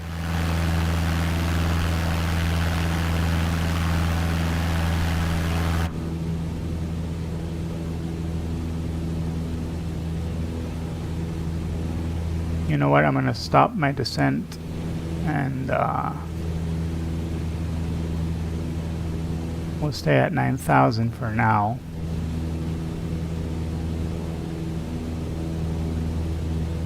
And we'll keep going in a bit.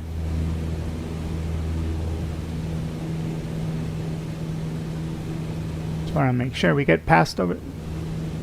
We have enough clearance over this high part here. So let's give it 9,500. And let's arm it for climb.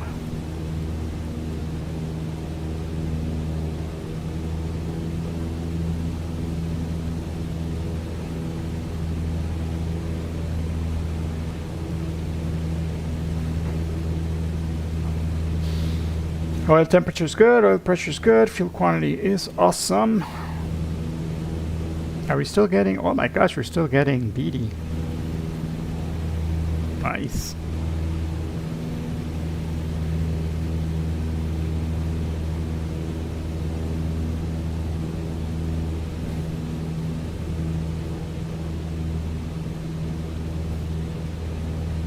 I'll be right back. Doggies want to go out.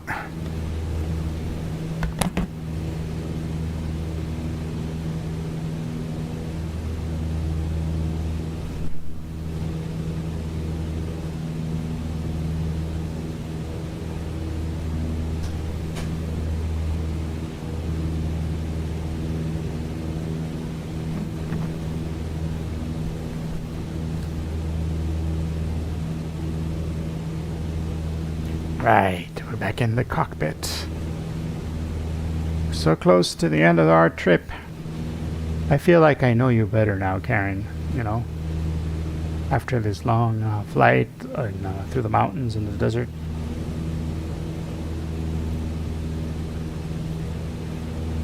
Even though you haven't said anything, I think our relationship has gotten so much better.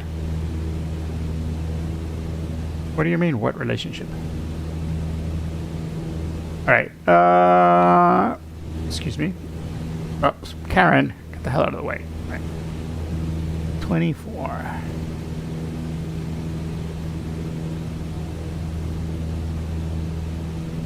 Still got the cabin heat going.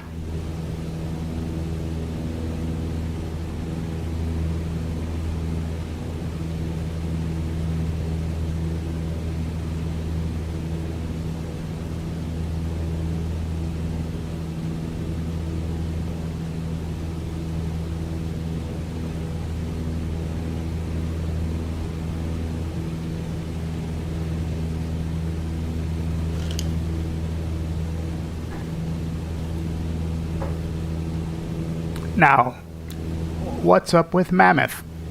Well, why Mammoth?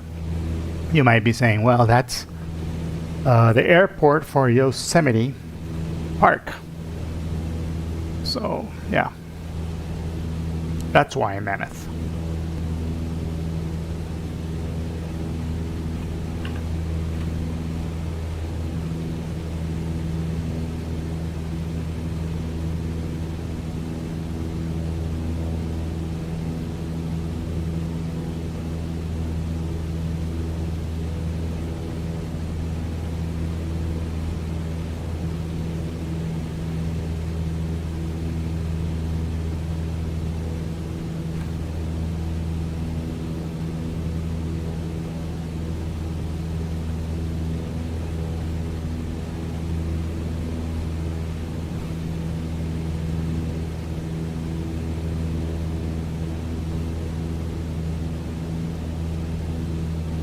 All right. Ooh.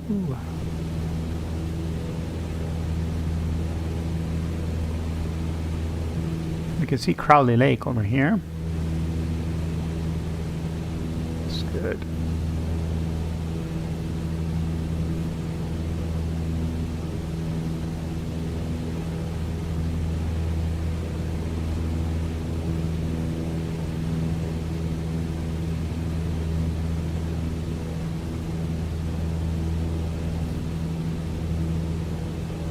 And the airport should be over to this side of the lake.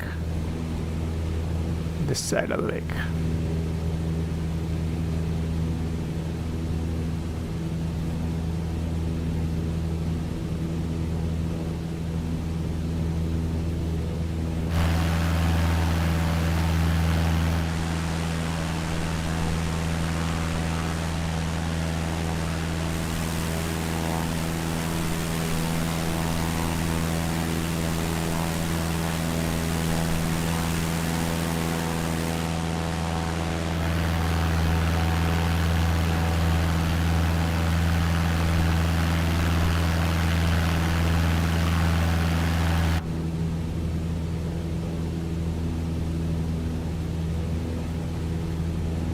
Some spooky canyons going there.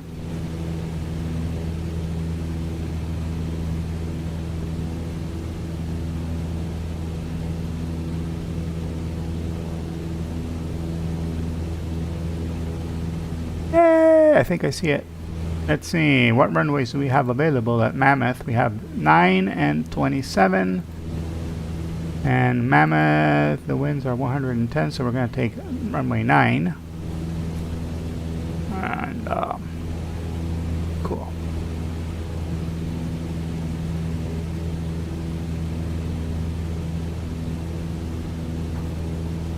RNAV for runway 9. No RNAVs available, and we don't have a way to get an RNAV. How about that?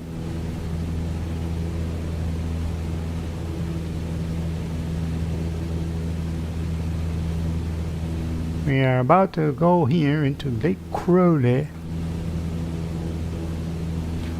Oh boy, oh boy. Okay, let's check on the weather. 30.29. Set that up here. 30.29. Look, we were higher than we thought we were.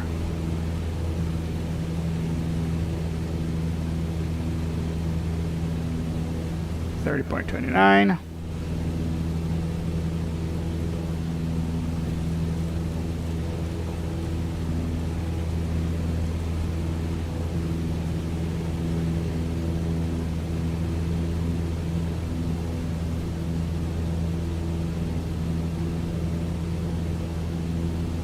Okay, let's go down to 8,000.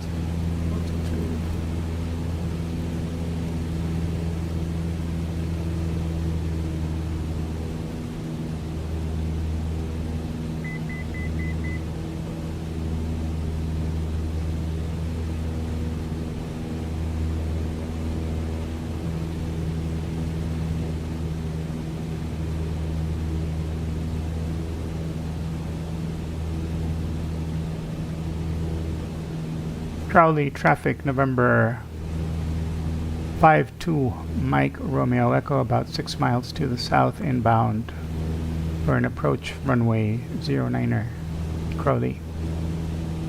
I mean Mammoth. What am I saying Crowley for? Mammoth.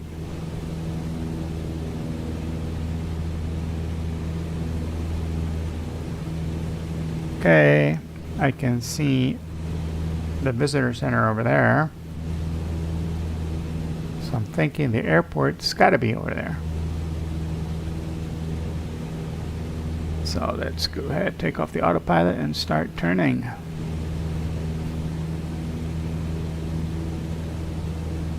Okay, let's get the plane ready for landing. Carb heat comes on, landing light comes on. Cool.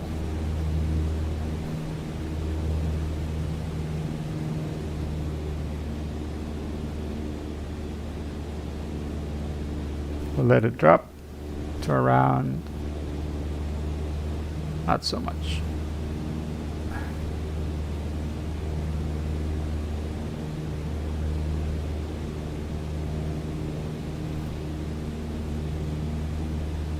To around 8,000 feet. Or close.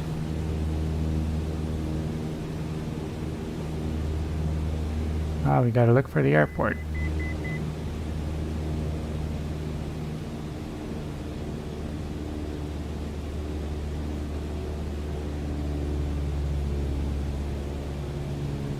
Okay, we're at pattern altitude, but I don't see the airport yet.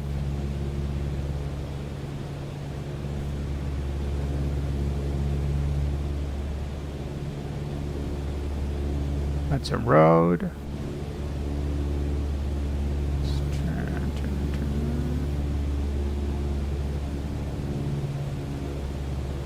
It's more road. Ah, I think I see it over there. Is that it? Way over there? I think I see it.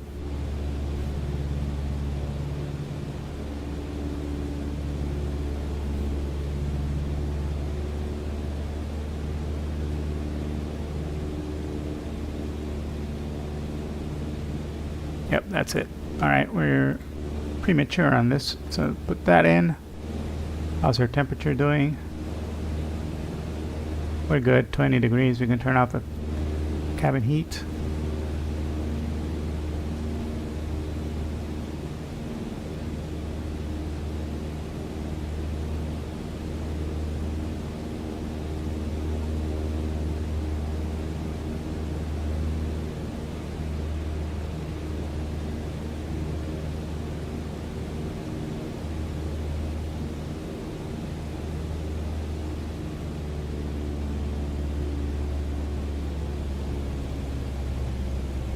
Mammoth traffic, November 52 Mike Romeo Echo on final for runway 09er.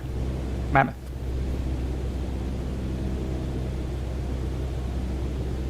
First notch flaps, slowing us down. Second notch of flaps, getting ready for approach speed, which is 60. We lower the nose.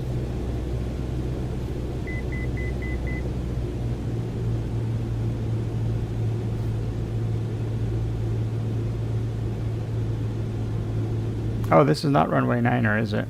Nope, it's not runway 9er. This is the other side. We're going around. We're going to do a left traffic pattern on this one. Yeah. Mammoth traffic, November 52 Mike Romeo Echo is on downwind. Left downwind for runway 09er. Mammoth. Okay. So far, so good. We take up one notch of flaps. Some power. Picture's good.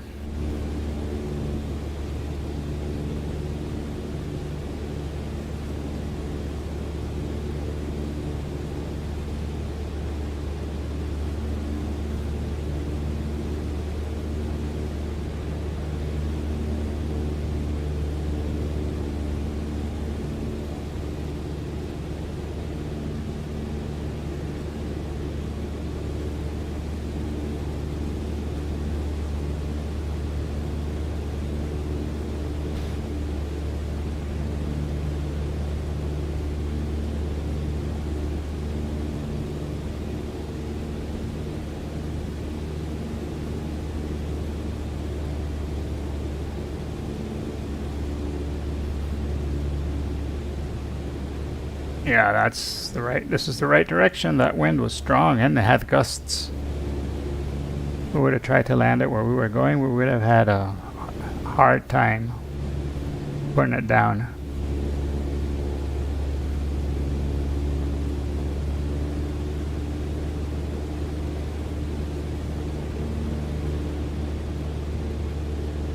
Oh, it's quite a bit of a displaced threshold there.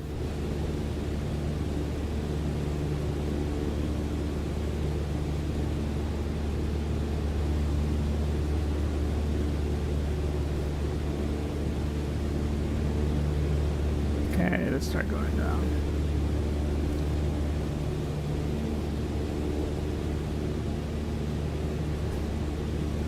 Mammoth traffic, November 52 Mike Romeo Echo is turning base for runway 09er.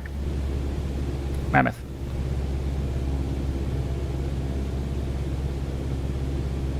Ooh. Yeah, come on, you can. There we go. Second notch of flaps. That nose down. Mammoth traffic, November 52 Mike Romeo Echo is on short final for runway 9er.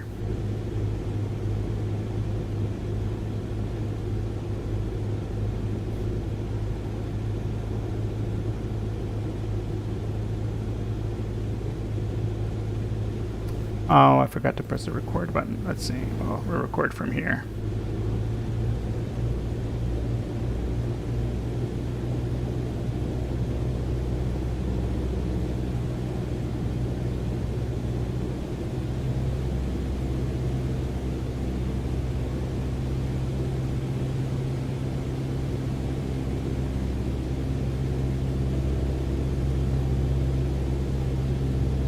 Yeah, we're gonna land it with. We're not gonna go for the last flaps. This is gonna be enough.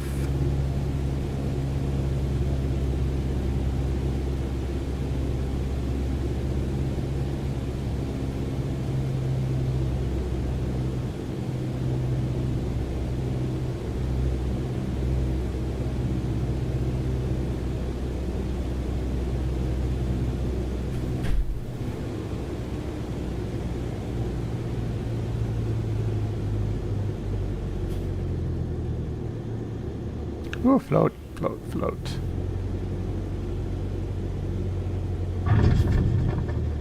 Oh, that was a little harder than I wanted, but it's okay. We floated that. We had a little gust there that pushed us up.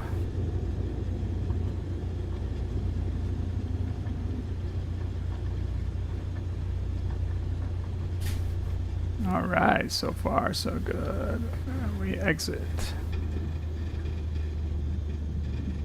Mammoth traffic, November 52 Mike Romeo Echo clear of the runway. Mammoth. Welcome to Mammoth, guys.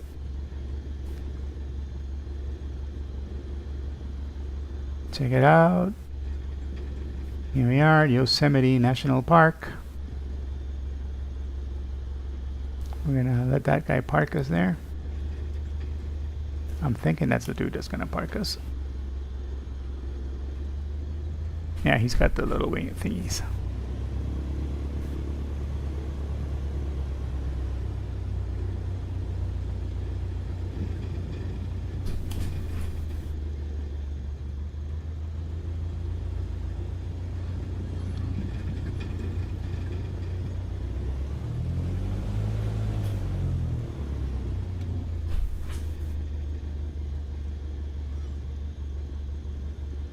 All right. We are here.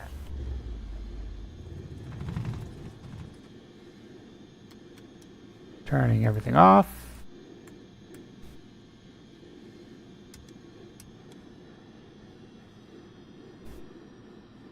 There we go. I hope you had a pleasant trip here at Mammoth, because I had a fantastic time.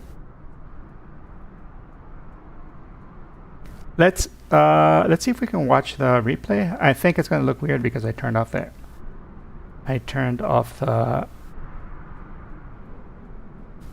thing, but we'll see. Play. Oh, I turned it on. Nice.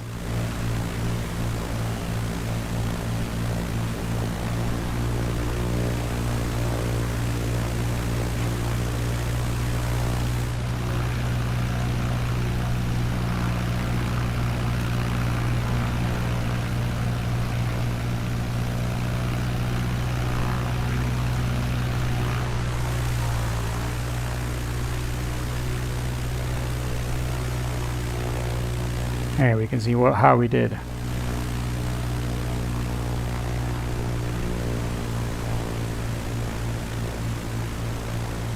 I think I did okay, but we'll see, we'll see.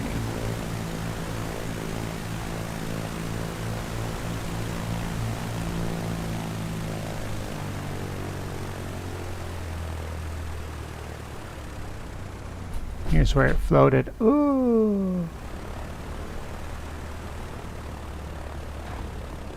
Oh yeah, it felt louder than it really was. It's okay though. Let's see. Stop. Let's go back. Here. Here's where we touched down. Let's go back here. Whoop.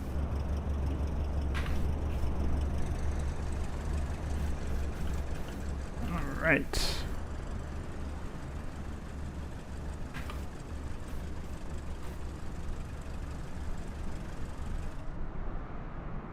Give it one look over here.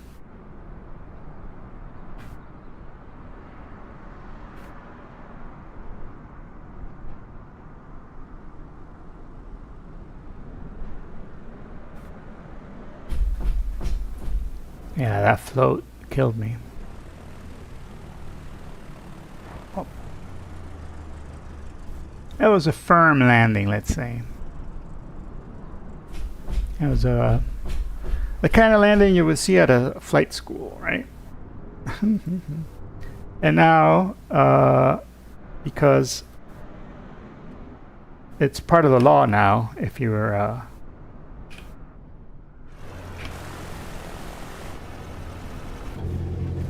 fan of Sim Caesar, then you know that now is the time for the wing view replay. And in this case, it's going to be a short one.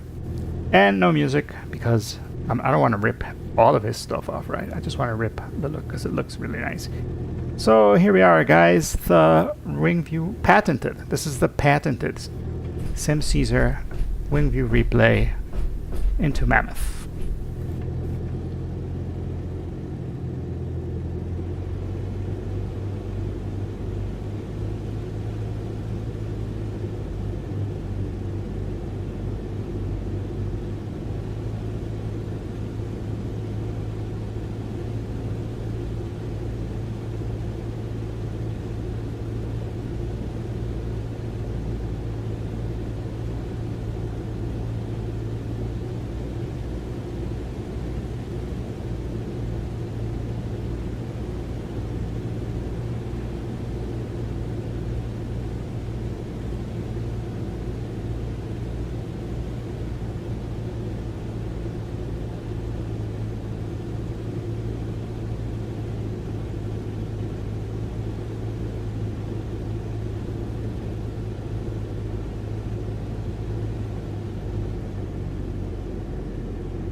There we go. That is it for today. Before we depart, let's... Why is this not handling? There we go. Oh my goodness. Before we depart, let's take a look over here at this beautiful scenery, which is available on FlightSim.to for free. Yes, you heard that, free.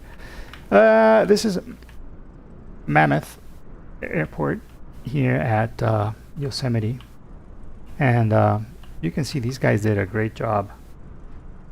I mean, it looks really well done.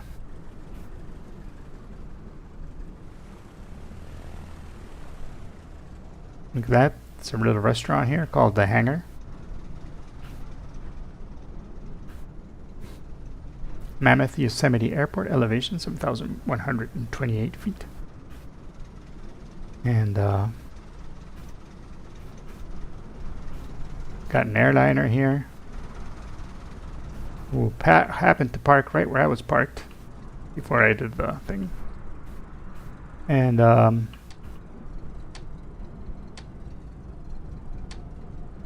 Hot Creek Aviation.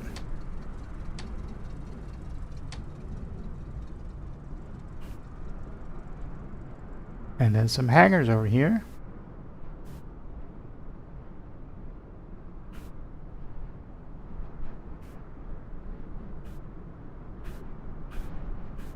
And some more hangars over there.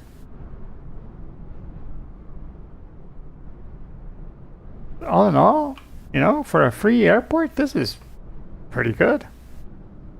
I've never been here. I couldn't tell you if it looks just like this or not. But I like the detail. Oh my gosh, boats and everything.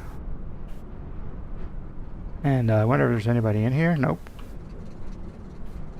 I thought it'd be too much to ask for them to put people inside, right? I mean, for all intents and purposes, the airport is really well done. Really spectacular, and you can't beat the price. Ah! We're stuck inside an airplane. You can't beat the price. So, guys, that's it. Thanks so much for hanging out with me today. It was a longer stream than I think I've ever done. 4 hours. And but I hope you had fun. I hope you had a blast. I had a fantastic time. It was one hell of a challenge. We flew for over 230 nautical miles. And we brought Karen over here to Mammoth from Las Vegas. Karen is a showgirl. Did I tell you that? Yeah, I did. All right. Guys, have a blast. Have a great Sunday and see you very, very, very soon. I don't know if we have anyone. No, nobody that I follow is on right now so that we could raid them. So I'm going to end the stream right here.